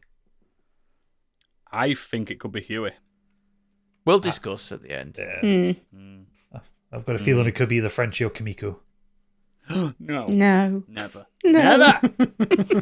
Do that to me. Well, if I just say Butcher and Starlight, then we're just covering them all then. MM. MM will live forever. He's got too much attitude. Yeah, he's so good. It continues to be great. And I'm not distracted by Starlight's new face as much as everyone else is. Everyone's really distracted by how she looks now. I was more distracted by MM's not having a beard. And then not having a beard. Having lost a bit of weight. He's lost a bit of weight. His muscle has definitely dropped a bit. But I don't distract with that kind of shit. The only time it's distracted with Starlight is when Pip pointed it out. There's a scene in, I think, the second episode where they're on the courtroom steps and she's talking. And she said, the top lip's not moving at all. And I was like, it's not. That's what happens. The problem is with this now, because she looks so different, if they have flashbacks, she ain't going to look like that. They fucking join the Starlight as t-shirts that they're all wearing has from season 1 on it. Old face. Don't take a Zempic, guys. Don't take it. It's killing our women. Oh, don't do it. But yeah, it's not distracting me too much. I just think it continues to be one of the best shows on telly. Yeah, it's great. And again, I'm glad people are review bombing it, because when you read what the review bombing and saying, it's hilarious. They all know that the screenwriters and stuff, they're all laughing at all these review bombs. You don't know what you're doing for this show. You're making the publicity better for it. They've lost their mind since they found out that the woman who plays Firecracker's gay. Yeah, I know. But she was saying the wrong things. It's so fucking brilliant. I still love that review when someone said, hang on, they're making Homelander a fascist now. I know I said it before, but it's the most hilarious thing I've ever read in my life. I'm like, are you fucking kidding? He's basically Aryan. Do you know what I mean? Hiding behind an American flag. He's the Vitruvian man. Anthony Starr was asked this week about meeting people in public, and he says, people are really surprised to find out he's nothing like Homelander in real life. Lovely. Well, sometimes. And they go, you're not like him. He goes, yeah, I'm nothing like him. Yeah, he's a skinny little Australian twink in real life. Like physically, he really does look different though, doesn't he? Like he's a little twink. He's a little skinny boy. Yeah. He wears glasses. He's got brown hair, a beard. Yeah. Yeah. Yeah. He's still very handsome though. But yeah, it continues to be great, but that's not the main thing I've done this week. Something dropped this week, didn't it, Gadget? Yeah, your balls. Something dropped so hard. No, they dropped years ago, decades ago. That's depressing as well. Something dropped so fucking hard on our laps. A little expansion for a game that me and Gadget crowned the game of the year when it came out. Elden Ring, Shadow of the Erdtree DLC. Never heard of it. Now, this bores people that are not into Elden Ring and Souls-like, but me and Gadget are well into them. We're well into them. We're ingrained. It's part of our psyche. Into them. It's on my skin. He's got it on his fucking arm. He loves this shit. He loves this shit. I love this shit. I'm quite ahead of Gadget, as you are. I'm wanting to do, as I always am, because I've got this like superpower of concentration. ADHD. Hyperfocus. Yeah. Superpower. It's a superpower. I'm a soup. I'm about 5 hours into it. I've done the first Legacy dungeon. I'm 20 hours into it. Yeah. And I'm just approaching the second Legacy dungeon. So I've only done a couple of bosses in it yet. If you have played Elden Ring and you have completed Elden Ring, this is for you. If you have played Elden Ring for a bit and fancy jumping back in and going straight to the DLC, this is not for you. No, you have to have completed the game. Like the last boss in Elden Ring, I won't spoil what it is in case you know. The last boss in Elden Ring is a mini boss in this DLC. There are some rough shit in this. So we open up in this Shadowlands. You walk out, you get on your horse, and you're greeted by an enemy that kicks your fucking ass straight away. And it's not even a named enemy; it's just a little. Have you seen them little wielding things? It kicks your ass, doesn't it? Oh, it absolutely ruined me. Like I walked out there and like It jumps down and it stalks towards you quickly. So you're like, all right, get me shield up. Yeah. Get me sword ready. No, you don't care about your shield. And then he leaps in the air, starts spinning around, but because he's above you, your shield doesn't fucking work. So Doesn't do nothing. I need to, and like, I'm at level like 189 or something at the minute. I've got a vast health You're bar. higher level than I am. And he You're took higher level than I am. 2/3 of my health bar off in one combo. I'm like, oh, okay, this is how we're playing. This is what you do in Now, Miyazaki. When you do enter this realm, you realize that this is not just a DLC level. This is a sequel. It's fucking massive. The opening, is the sequel. opening area is the size of the opening area in the main game. Yes. So I have got every map fragment in this. So in this game, you run around, you get map fragments, and you unlock the map. I know the full map now, Gadget. I'm not going to spoil anything for you. Miyazaki was lying when he said how big the world is. Yeah, it's bigger, He isn't was lying. I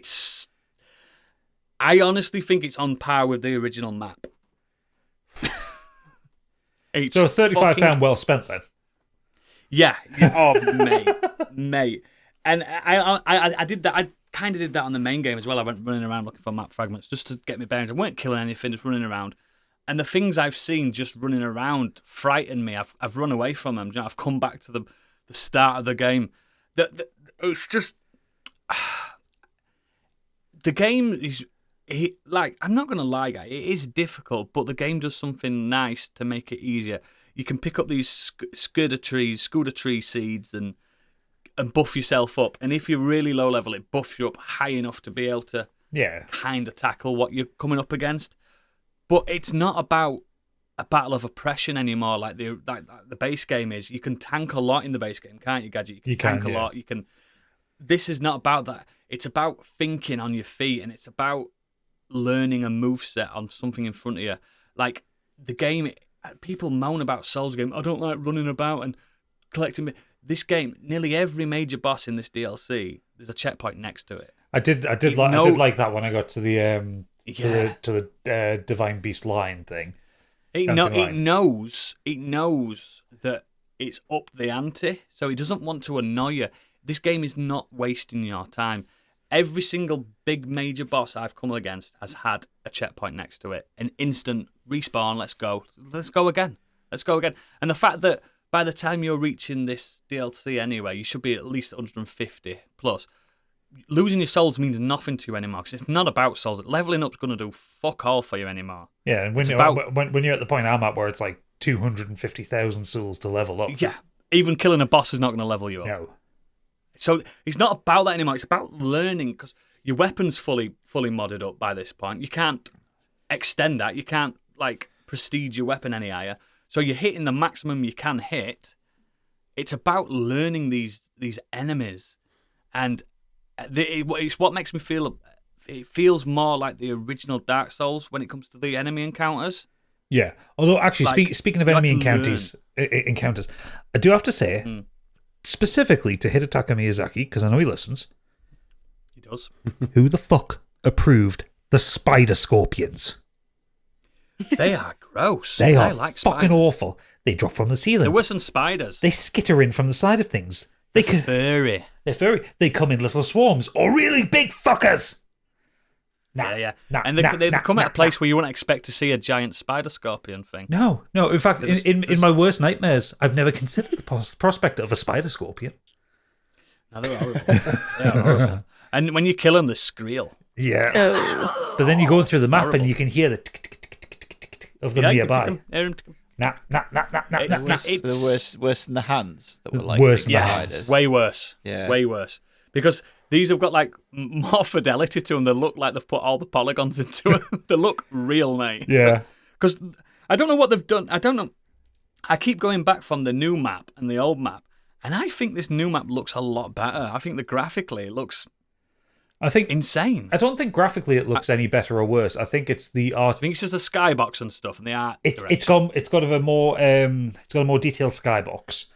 And I think there's just a stronger art direction because everything in the main game was focused around having the Erdtree in the middle. Yeah, and this is not, is it? No, so it's darker and it allows them to play with the colours more. Yeah, and weather effects and there's a day-night cycle that's a bit more apparent in this, isn't there, as well? Like like I remember like when you play the main game, there's an option on the grace points like to change time, and I never needed to use that. But on this, I do need to use it because fog creeps in on an early morning, and you can't see in front of you, so you have to like change the weather to. But I don't know. It's effectively working because it's giving me the fear that a good Souls game gives me, where it's like you're creeping forward with your shield up, like. Yeah. When you're really into them, like our Souls games are pretty much horror games because you're fucking terrified to go around every corner because you don't know what's there. Yep, you don't know what's there. What this game does as well, it's not just like a DLC; it's an expansion. So a whole new cast of characters, NPCs that are very interesting. A whole new lore that still links to the main game really creatively. I've beat some bosses that change my view of the main game because of the implications of what I've just done and how I've done it and what that means for the grand scheme of this George R.R. Martin plot. That remember that he surmised. It expands it massively. I know why it took him 2 years to do it because this is the sequel. This is the Elden Ring 2. Do you know what I mean? It's so apparent. It's brilliant, and it's got new weapons in it which change how you play this game. So mostly when you use weapons like gadgets, he likes a great sword. Does I love a great sword. This man, sword and board, and great swords. You're a tank. You stood there and you're letting the enemies come to you and you're whacking them. Now there's weapons in this game now that have got distance to them where you use a weapon and it moves, it propels the character forward. I showed you that Milady, didn't I? Yeah. That new weapon. It propels the character, so it makes you a speedier, like nimble character, like the bosses are, spinning around and stuff. Like they can't hit me, man. They can't touch me. You know what I mean? I consider myself a little bit of an expert on this game, and I'm just nipping around. I'm killing bosses left, right, and center. I'm just blasting because of this. And then I'm finding new weapons. I won't spoil too much weapons because weapons is a big part of the discovery. But I'm finding weapons that completely change the moveset where you don't need weapons anymore. You can martial arts. Yeah, there's martial arts weapons, quote unquote. I've got a weapon that I've got a backwards flip button. I can flip backwards. I can dodge sideways, like diagonally. You couldn't dodge diagonally on the main game. Yeah, you can. You can only dodge. Well, you can, but you know what I mean. Like it's like sidestepping diagonally, like through, like. It's weird. It's weird. It's hard to explain without spoiling anything, but it changes a lot of stuff up. And again, the game gives you these buffs that allow you to experience it. Most of the difficult bosses are optional, so you don't have to do that. But I don't know. I'm just in love with it again. I'm glad it's come out at the right time for me because if it came out quite quick after Elden Ring, I'd have been burnt out on it. Yeah. No, having like a 2-year gap's really helped. It's just. Sensation. I prefer this map to the original game's map. I think it's more explorable. There's more secrets. It's the verticality gadget when you get to some places, and again, it is a map where if you can see it, you can get there. I love that. It's perfect, and I'm nowhere near finishing it yet. I had a little joke in the Discord about saying I've completed it in 10 hours. No. No. I'm 20 hours in and I'm nowhere near. I've not even gone through the main path yet. I'm just fucking scared of it. It's sensation. I'm glad you're enjoying it, Gadget, and I bet a lot of our listeners have played. But I can't stress this enough, and I am not gatekeeping at all. It's fucking hard. It really is. It's getting review bombed on Steam, isn't it, for that? Yeah, it's hard. And they're right. It is substantially harder than the main game. Substantially. Like, bear in mind, guys, I've played that main game. I was New Game Plus 9 at one point on one of my characters, so I'd beat the game 9 times. I think it still was not as hard as this. I think it's hard in the way that Sekiro is harder than Dark Souls. Like, it's just you have to play it differently. That's what I was just about to say. You've got to reset your brain. You cannot tank shit anymore. You can't just be like, I've got more health than you. It don't work like that anymore. Like one of the first enemies you see, the big fire golems, you can't just beat them, can you, Gadget? You found that out. No, I found that out the hard way. I've killed all of them because there's a way. You've got to use your brain a little bit. You can't just attack them. There's ways to kill, and a lot of the bosses have got these ways to like circumnavigate the toughness. There's a lot of trick bosses as well, Gadget. You know, the good old Demon Souls trick. Oh yeah. It's just fucking. How do they do it? They just get me. From Software get me. Like coming back off Elden Ring, Armored Core. This. It's just fuck me. What can they do next? My only comment on this, by the sounds of it, is that one of my biggest issues with Dark Souls is the stress of the journey to get to a boss fight and repeat that if you keep dying. Dark Souls. But it sounds like this has got Elden Ring's not that. Checkpoints, which is Elden Ring's always a a good idea. checkpoint. So Elden Ring will either have the Site of Grace, the bonfire, Yeah. like within a room of the boss room, or it has these things called a stake America, and when you die in the boss room, you get the opportunity to either go back to the Site of Grace or respawn at the stake. Yeah. So with all your health back, they have listened on that, like progressively. they know there's no boss runs on this. The games have No gone boss progressively runs. better. Like if you played the Demon Souls PS5 remake, you will hate that because the boss runs are fucking horrific. The whole level is a boss run. Yeah. There's no bonfires in Demon Souls. So imagine a Dark Souls big hit, but with no bonfires. Yeah. So you have to beat the level in one run. That's difficult. That's why me and Gadget, when we play these games, we're like, this is piss easy. Yeah. We've been through it. We've lived through it. But Shadows of the Erdtree is not easy. Please do not think I'm really good at this game, because it humbled me so fucking hard. Just that opening fight with the fucking whirly gig I guy. went, what the I was screaming. I went, what the fuck is that? It just demolished me. And it's a normal, unnamed baddie they're all over. I was like, what the fuck? And then I realised, I've got to watch this baddie. That's all it is. Yeah. Observing, like Sekiro. It's more like Sekiro, isn't it? Yeah. But I recommend it to all sadists out there. And again, if you don't even like it, just watch Varty Vidya talk about it, because it's just a beautiful. It has got a George R.R. Martin story attached to it, and it's fucking good. Oh yeah, it's really fucking good. So yeah, that's what. It's a 10 out of 10. We aren't even finishing it. There's no way this is gonna shit the bed. No way at all. Only thing I'm gonna pre-warn you about, Gadget. One thing: there's a full stealth section. Oh, fuck off. So brush up on your stealth. All right, then. That's all I'm saying. That's what I'm saying. This DLC changes how you play Elden Ring.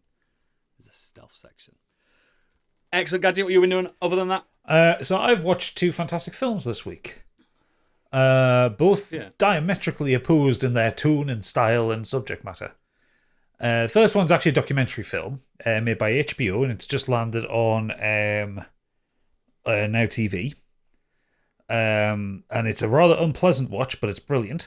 It's called The Truth versus Alex Jones. Oh, I can see where this is going. Yeah, so... And he's not going on the pod art. No, don't put him on the pod art. Put the next one on the pod art. Yes.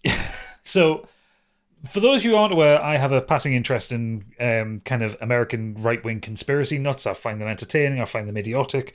And I like to just It also mock makes them. you feel better and smarter. Yeah. So Alex Jones is like... Not hard with them lot, to be fair. No, it's not. Alex Jones is like the current, like, most right-wing shock jock thing. Firecracker. Yeah, Firecracker, if you're watching The Boys. A lot of what she says is literally Alex Jones lines. And he runs InfoWars, apparently claiming that he's the tip of the spear of fighting against the globalists, all that kind of conspiracy bullshit.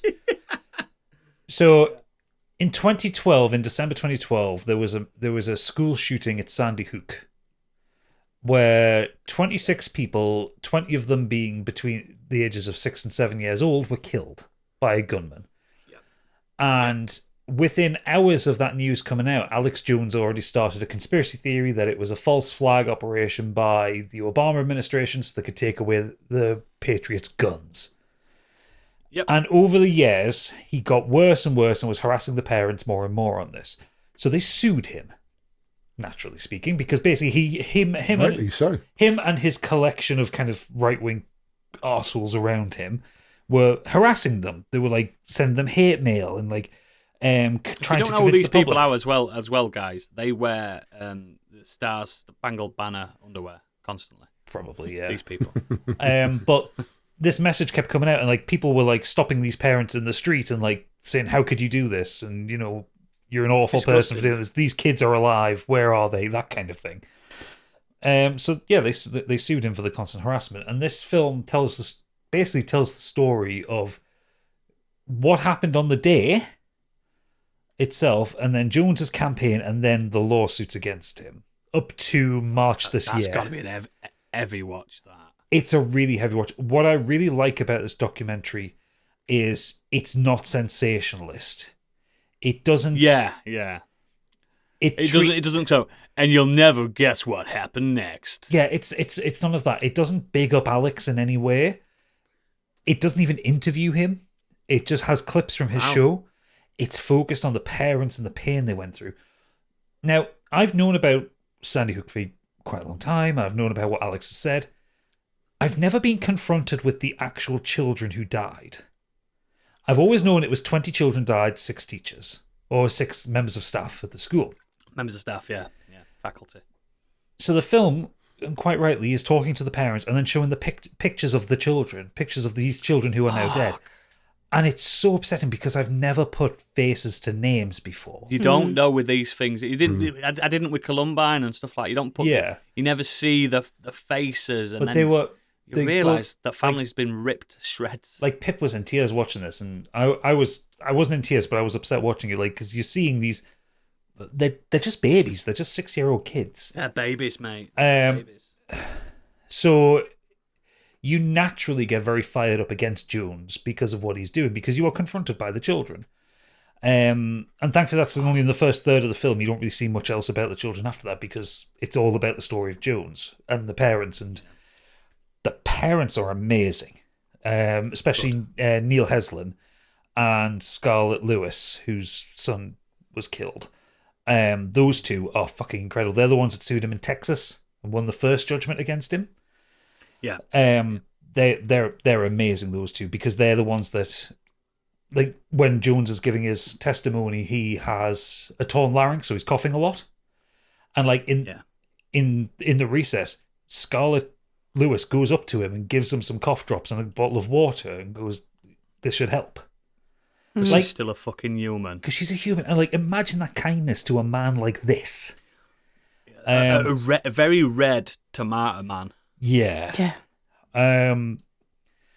But also, like, incredible people in this one, the lawyers for both court cases, they did it for free. They sued Jones for free. It took them 4 years of their time, and they sued him for free, and they won. It's a hard watch, but it's an important watch.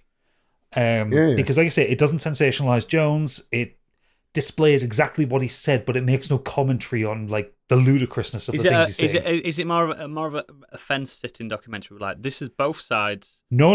These are the facts. It's definitely on the side of the kids. It's definitely on the side of the kids and the parents. It lets Jones damn himself with his own words.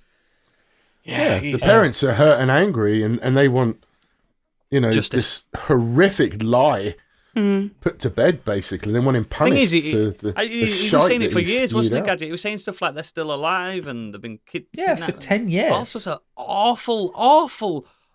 These people have been buried. You know what I mean? In some ways, you've got one thing to thank for him, because I was actually living in the States when Sandy Hook happened, and it was almost as if on the news they were like, and there's been, like, I'm not saying this for all news stations, but it was like, there's been another school shooting.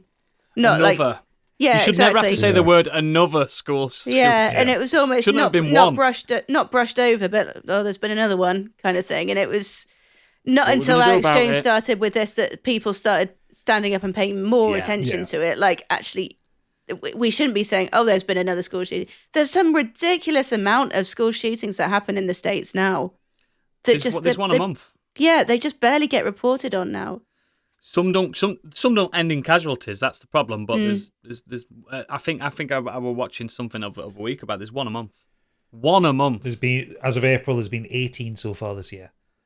Fucking hell! But anyway, without getting too much into that stuff, there is one of the things this documentary does really well, or I think that does it well, but it sticks to something that a lot of kinder American media has done when talking about Sandy Hook.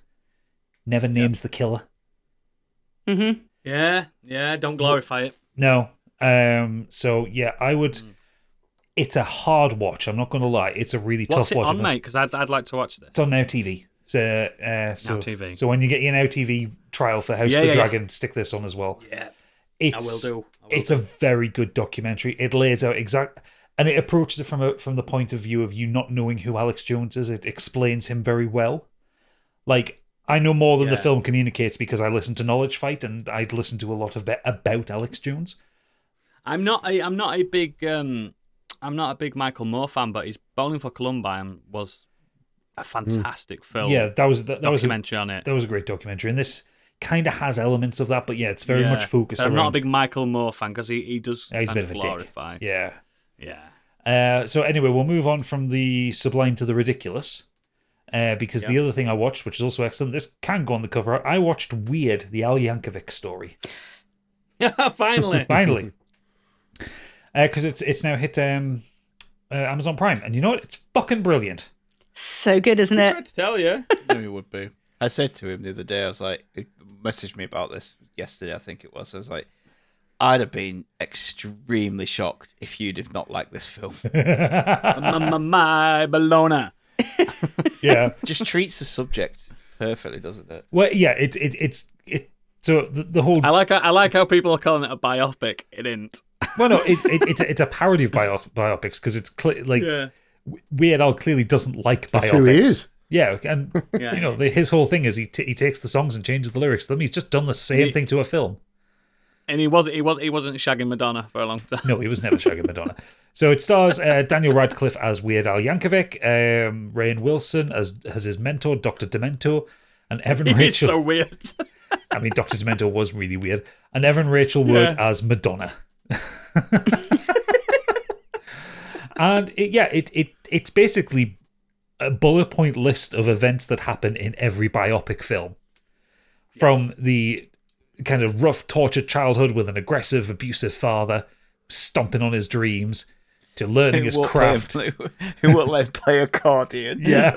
Yeah, We will not have accordion in this house. Not allowed. Not allowed in this family. To then kind of the process of him writing his first hit, which is listening to My Sharona on the radio while looking at a packet of bologna.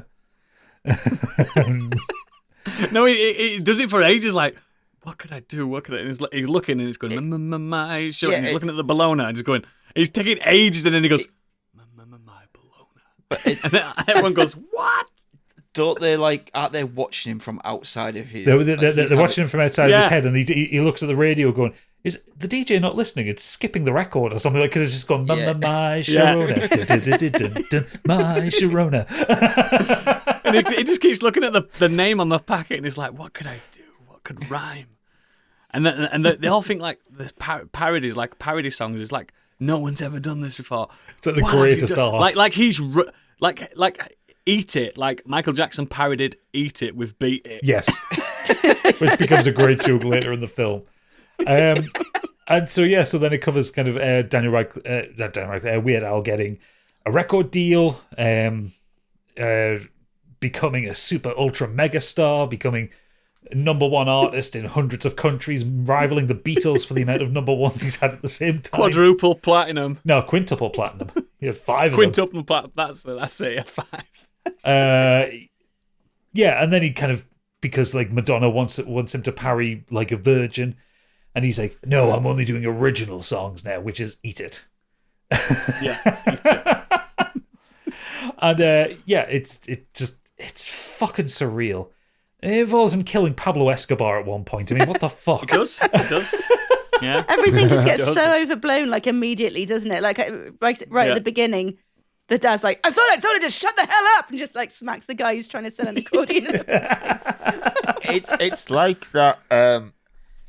It's that scene in The Simpsons where Homer says, I have a photographic memory and this is exactly what happened. And it cuts to like this meeting and everything in there is just not what happened at all. It's wrong, and he's got muscles and Marge has got like snakes for hair. It's that, but in movie form. Like, this is exactly what happened in his life. It's an absolute fever dream. Yeah. And the amount of cameos in it is fucking unreal. Everyone's in it. So, like, I mean, the main cast: Danny Radcliffe as Weird Al, Evan Rachel was Madonna, Rainn Wilson as Dr. Demento. You get Toby Russ as his dad, Julianne Nicholson as his mother. But then you get like Quinta Brunson as Oprah Winfrey. Weird Al himself as the record label executive Tony Scotti, Will Forte as Ben Scotti, Jack Black as Wolfman Jack. Yeah. Lin-Manuel Miranda turns up for a blink or you'll miss it kind of that's right. thing. Conan O'Brien plays Andy Warhol. Yeah, he does. The one that fucking absolutely sent me was David Dastmalchian as John Deacon from Queen. From the Yeah. Queen. And when he walks in, I'm John Deacon. And there's like silence. From Queen. From Queen. Patton Oswalt's in there. Michael McKean. Josh Groban plays a waiter. Do you know what it is? It's the best parody of biopics since Dewey Cox. Yes.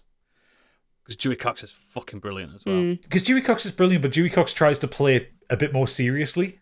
Seriously, It's yeah. like it's doing that kind of airplane style of humor, whereas Yeah, but still, that bit when you don't get hangovers, Dewey. You don't want none of this. Is Dewey Cox a bit like is it Don't Stop Popping Pop Star? Yeah, never stopping. Yeah, Pop Star. That's a parody of a bit of a. It's fucking. That's good, and the Lonely Island one. That's really good as well. I think this film also just confirms just what a fucking legend Daniel Radcliffe is. He's Like- brilliant, isn't he? For the longest time you thought, oh, he's the kid from Harry Potter. Like you never really cared about him that much, and then he's started doing weirder and weirder films. And the fact that He won a Tony this week. he did, yeah, like Last week, yeah. he's proper grown into his own bizarre actor. In like a month's in a month's space, I watched him in the last Harry Potter film. Then I watched him in Guns Akimbo. Then Imperium. then Akimbo is Weird just Al. meant. Imperium was great as So well. mental. Yeah, he played a skinhead in Imperium. Yeah. Do you know what I mean? The thing is, And he's then kind of leaning he- in, like, he knows he's never going to be the kind of main, handsome leading man because he just doesn't have the stature for it. But what he does He's do too is small, yeah. weird, really fucking well. Yeah. Yeah. Have you seen Swiss Army Man? Where he just Yes, when plays. he's just farting. He just plays a corpse. He's just farting all the way through it. I think also with this film, just I love the scale up of the chaos as it goes on. Like It's non-stop. it's non-stop, but the film seeds like stupider and stupider ideas into like the whole idea that Weird Al wrote "Eat It," which then Michael Jackson parodied. And you get a scene where he's performing Amish Paradise on stage at one point, and you see like a shot of Coolio like tenting his fingers. I think it's brilliant. Yeah, it's a fantastic film. It's a stupid film. It's well made. Obviously, I love it from the perspective. I love Weird Al's music. I love the fucking bizarre parodies that he does. Like, Yeah. and that he leans in that with his early ones being the really stupid ones, like My Bologna, I Love Rocky Road, another one Rides the Bus. You know, really Another stupid one songs. rides the bus. Like in the grand scheme of things, they're not the most clever parodies he's ever written. He's written some much more It's clever ones. basically as what his Biggie brother. does every week. Yeah. It's what he does every week on the news So in film form. yeah, I think just seek it out. It's really, really good. Everyone's fantastic in it. It's really good. And it is a fucking fever dream. Yeah, get stoned before you watch it. That's a tip. I did. Yeah. Excellent. What have our Weird Al listeners been doing this week? Well, we had a bunch of weirdos write in. First of all, Mike Halstead says, first of all, I'd like to apologise to Candy for last week's Project Hail Mary mix-up. Oh, that's quite all right. It's fine. Shit's all kicking You're off in that forgiven. now, and I would say it's one of my favourite books from the last 5 years. Wow. Really I've cool. got to read this, haven't I? You do? Oh, No, you got to listen to it. Listen to it. Listen to it. Audible. you Yeah, said, it it's just better, for, didn't you? for whatever reason, like I mean, the stuff that they do in it, which is great, but it just works so Okay, so I well will. as an audio book. Is it on Spotify? No, Audible exclusive. Fuck. He goes on to say, more Baldur's Gate 3. And me and Beck have been watching The Rookie. Yes, I know it's another police show, but we like them. Nathan Fillion plays a 45-year-old who joins the LAPD and gets a lot of shit for being old and a rookie. But he's brilliant in it. Oh yeah, and the footy, lads, etc. Yeah. It's not about football. Shite. Unless we win by the time this comes out. Great. And we'll be kicked out by this time.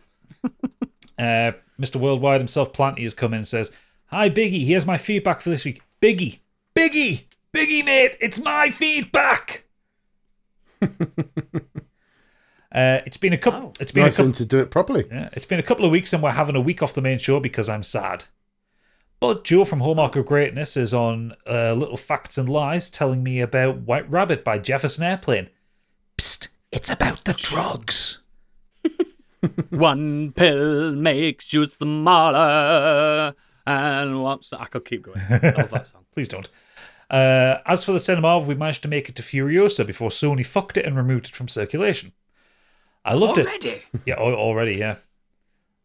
Fuck. I loved it. Utterly loved it. 5 out of 5 for utter fucking mental Miller movie. I haven't anything to say that you haven't already heard, so instead here's a list of my favourite characters. Camp Hemsworth. Mediocre Joe. Rictus. I hardly knew us. Get your scrotus, you've pulled. Anyway, gotta go. Need to unpack my schlanger. Yeah, man. Xenos has said, not much to report this week. I've been playing more Destiny. Nothing to add, just enjoying the expansion. I'm watching friends play Shadow of the Erdtree. I haven't bought it myself. I'm waiting for the co-op mod to finish their update. And Warframe has dropped another update with a thoroughly unexpected lore bomb. I won't try to explain, but it's raised a lot of questions and answered almost none. Next week, however, I'll be 3 days into Final Fantasy XIV's new expansion. That's probably not enough to have finished it, so expect me to be partway through and utterly bamboozled by plot development so far. We've had the launch. I keep seeing the fucking trailer for this. Everything. Well, he says, we've had the launch trailer now, and it looks like we're getting invaded by either Tron or one of the antagonists from the Xenoblade games. Should be fun. Yeah, I keep seeing trailer. It looks good. I like the song in the trailer. I don't know what song it is. He'll know, but it's right, like funky pop song. I'll tell you what, he likes those games as a service, though, isn't he? You got Destiny, you got Warframe. He's getting his money's worth, that boy. Yeah, big time. He'd like XDefiant, wouldn't he? Oh, he'd love it, and it's free. Free, guys. It's free. I'm gonna podcast as XDefiant is free. It is. It's free. That's the title. Last up, Best Boy Angry Curtis said, just a short one for me this week as I've mainly just carried on with what I was doing last week, playing Paper Mario the 1,000-Year Door and reading 17. However, I did finish Blue Eye Samurai after Biggie's and Oodle's recommendation. I've never watched an anime before outside of Pokemon and Yu-Gi-Oh!, and both of those were when I was a kid. It was a good recommendation, as I enjoyed it. I wasn't as into the political storyline as the revenge one, but it was still good overall, and I thought the character development was great. Kurt loves a bit of revenge. He's got blood on his hands, that lad. He has. He's angry. Attack on Titan. Yeah, I was just about to say Attack on Titan is the fucking you like revenge one. Woof. You can skip One Pan Man because that's just a parody on people that have watched loads of anime, so you probably won't get most of it. But Attack on Titan, man, fuck. My favourite thing about it was the fight choreography and how it's animated. I didn't know animation could be just as visceral as an actual fight. My only gripe would be the sex scenes. I'll admit, and you probably know, I'm quite prudish, so I thought the sex scenes and naked bodies were sometimes unnecessary, and I didn't know why we needed to see them at it. Kind of reminded me about that awkward feeling that you see when you see sex scenes in video games. I mean, it were a tough wank, but I got through it. It is always a bit weird where... awkward, isn't it? Cartoons are shagging. Just cartoon. I mean, I felt awkward. Weird, man. A bloody woman with massive tits in One Punch Man in the gym. Do you know what I mean? Like, I don't.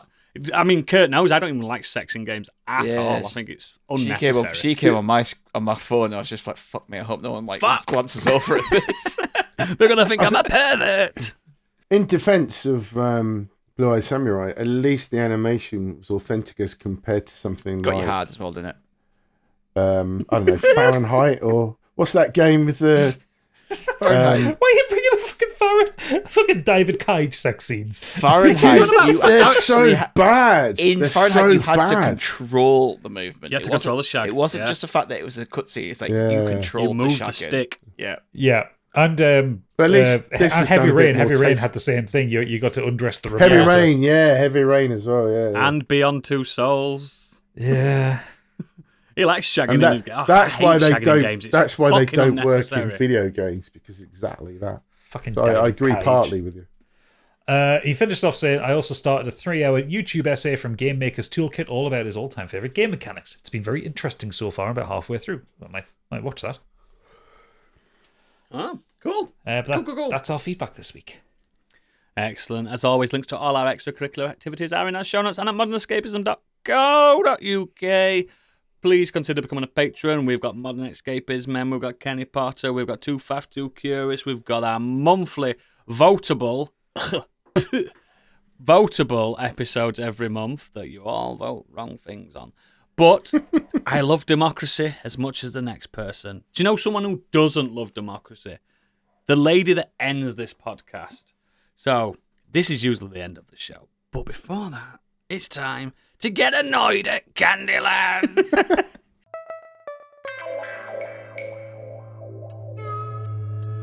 And now, what's up in Candyland?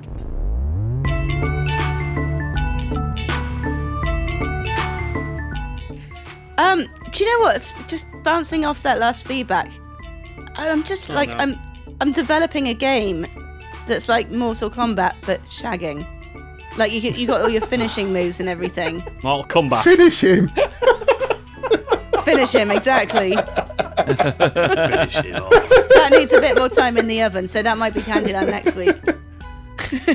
But my main one was I went to a friend's kids' sports day the other day. Have you ever been to, like, you probably have been to, like, a Have you primary ever school been to your sports? kids' sports? Yeah. No, I haven't. I mean, I've been to my own kids. I wouldn't go watch a friend's I wouldn't go to kids. someone else's kids. No, I've never done Well, that. I relish the idea of having a day off work. However, oh my God, how much fun is it watching all those kids fucking stack it all over the place? Not very fun when it's your kid. No, it's even Horrible. better when it's yours, I bet. Hey, speaking not. of, my kid won Sports Day this year, so What, get on. the grand high winner of sports day? yeah, their team won. Oh, sweet. My kid came second. I don't want to admit that I was a little bit disappointed after all training we'd been through all year. But I've got this wonderful mental image of Candy just sat in a chair in all of her black finery with like a pair of sunglasses Yeah. on, Sunglasses on. Parasol. tossing popcorn into her mouth, going yeah every time one falls over. Literally, like it was Wednesday, exactly like Wednesday that. Adams. It was exactly that. I was wearing the Wednesday Addams swimsuit as well, you know, like the knee to the neck thing. Yeah, But, Yeah. My oh, daughter's in July, so you can come down and watch that if you want. Sweet. I No, mean, I you should hope just it's not laugh your. when they're all falling. I hope it's not her that stacks it, but I wouldn't be mad. But I mean, surely like parents should be able to like take bets. So evil.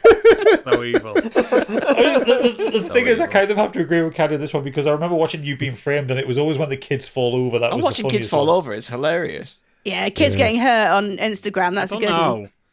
But then I'm that not could fucking like. psychos like you guys. I don't Oh, I like dunno. it. It makes me cringe. Have you not seen that one where that woman's like, see that kid there? He is going to be a top athlete, and they throw the ball at him, and it just hits him in the face. Yeah, But I mean, like you could take bets on it, like between parents. But then that could You spill know how on to gamble like, in a school? fuck it, why not? But that Fuck could it. then spill over to like school plays and stuff because there's always one kid that faints or like falls off the stage or throws up. or like throws up. They cry when they forget the lines. Yeah, it could be like bingo, couldn't it? Like fuck up bingo. Or what my son did at his last play. Hey up, Dad, you're doing the nativity, stop it. Hey, up, I Dad. just envision of Candy just walking around sports day, just like going up to a kid going, hey kid, see that one over there? If you trip him, I'll give you this. Or I hand it just out.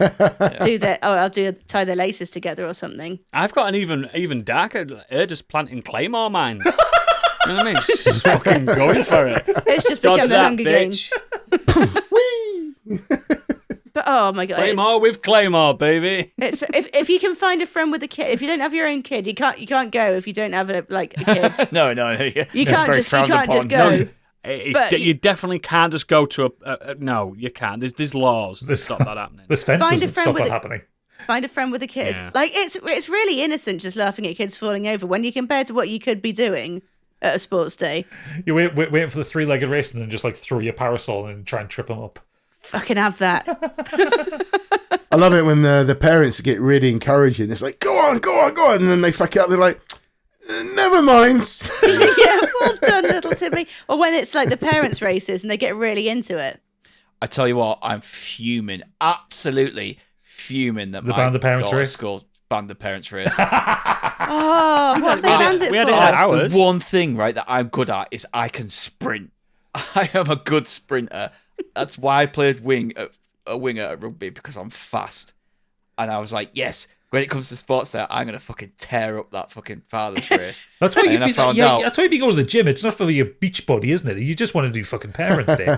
Yeah, and I've always had tough, big, powerful legs. And I got there, and I was like, the first sports day, and I was like, I even wore the right trainers. I had shorts, and I was like, I bumped into my mate whose his kid's like a year older than mine. He was like, oh no, it's banned. So why? He went, oh, a couple of years ago, two dads started fighting each other because one accused the other one of cheating, so they scrapped it. I was like, fucking bastards. They saw you coming, didn't they, Stig? That's what it still was. have it at my kids. Yeah, They but still have it at my kids thing, and I never win it. I'm yeah, not but fussed. did you have two dads fighting literally fighting each other over it? I didn't have any dad. I don't want to talk about that, mate. Come on. No, it's never kicked off. I don't know. It's kind of weird, but my kids go to a decent fucking school, and I don't have to pay for it. Yeah, I One of was them schools that you feel like, do we have to pay for this? No, we don't. so annoyed. I've been waiting like since Amelia was born. I was like, right, waiting for this day. We do it every year still. We did it we did it other month. I think I came like 4th out of 10. I would just straight down mid. How about I the think- podcast so we can have the Modern Escapism Olympics? Oh, I'd be up for What's that. point? What's point? Because Why, if he loses, he'll start fucking I crying won't and fucking walking lose off and though, getting will I? stuck again. I won't lose. Mate. I mean, you should see me playing. How You many- should see me playing darts, mate. I'll fucking run rings around you. Yeah, it depends what We can have the best categories. depends what we're gonna do, doesn't it? Against Spoon Race, for sure. How will You're not gonna beat Gadget at shot put. Look at him. He will fucking destroy you. A shot put with Stig. It's not happening. Yeah, you could shot put him. I'd do that if I not could happening. guarantee that you wouldn't end up in a crumpled heap and depends shattered. what we do. If we do running, Arm wrestling. I'd smash you out. Oh, you're all doomed if you're out wrestling me. Mate, I'm a right spindle little fucker. No, you arm wrestling. fuck. About Thumb Wars. Now, I'm Thumb doing wars, thumb wars I'm with you. You got to shit at hold that. those fucking tattoo machines all the fucking time. Yeah, you got, exactly. I you got got well thumbs like tree trunks. Yeah, She'd boy. probably I bet she'd turn up with like extended nails on as well. Exactly. Claws. Egg and spoon race. We've got to do one of them. Yeah. That's the ultimate game. And then we'll just do some Squid Game type shit where we've got to lick cookies or something. Spin round the pole and then kick a goal What's or something. that? Well, you put the pole down, you spin round it, and then you got to go and kick the ball into the goal. I've never done that one. Yeah, you're so dizzy you can't focus on the ball and hit it. I think the garden race, might big enough. In the Oh, We'll do just you have know a what? penalty shoot. Could just have a race was penalty my shootout. specialty. egg and spoon race, sack race, through like wheelbarrow. Pizza handle tossing. I'm up for wheelbarrows with anyone. I'm just saying. I bet you bloody are. And she's like, hang on, we're doing wheelbarrows. Let me just go put my skirt Let on. me just take my necks off. I think we might stray from Candy's original thing. No, Well, actually, that's her kind original of brought thing it is back to laughing the- at kids. Well, it's kind of brought it back to the sexy Mortal Kombat, so it's all right. Right, we're nipping it there. So if you have got a child, please hit up Candy so she can come and watch them stack it at their sports race. She probably will pay you Yeah, and tattoo some at kids for you. yeah. I'm not a cheapo. She's not. She's not. She's not. Thanks for There's listening. loser We'll written see on the- their head. We'll see the patrons in the agreement, but for everyone else, this is the end of the line for you. Goodbye. Bye. Go Scotland.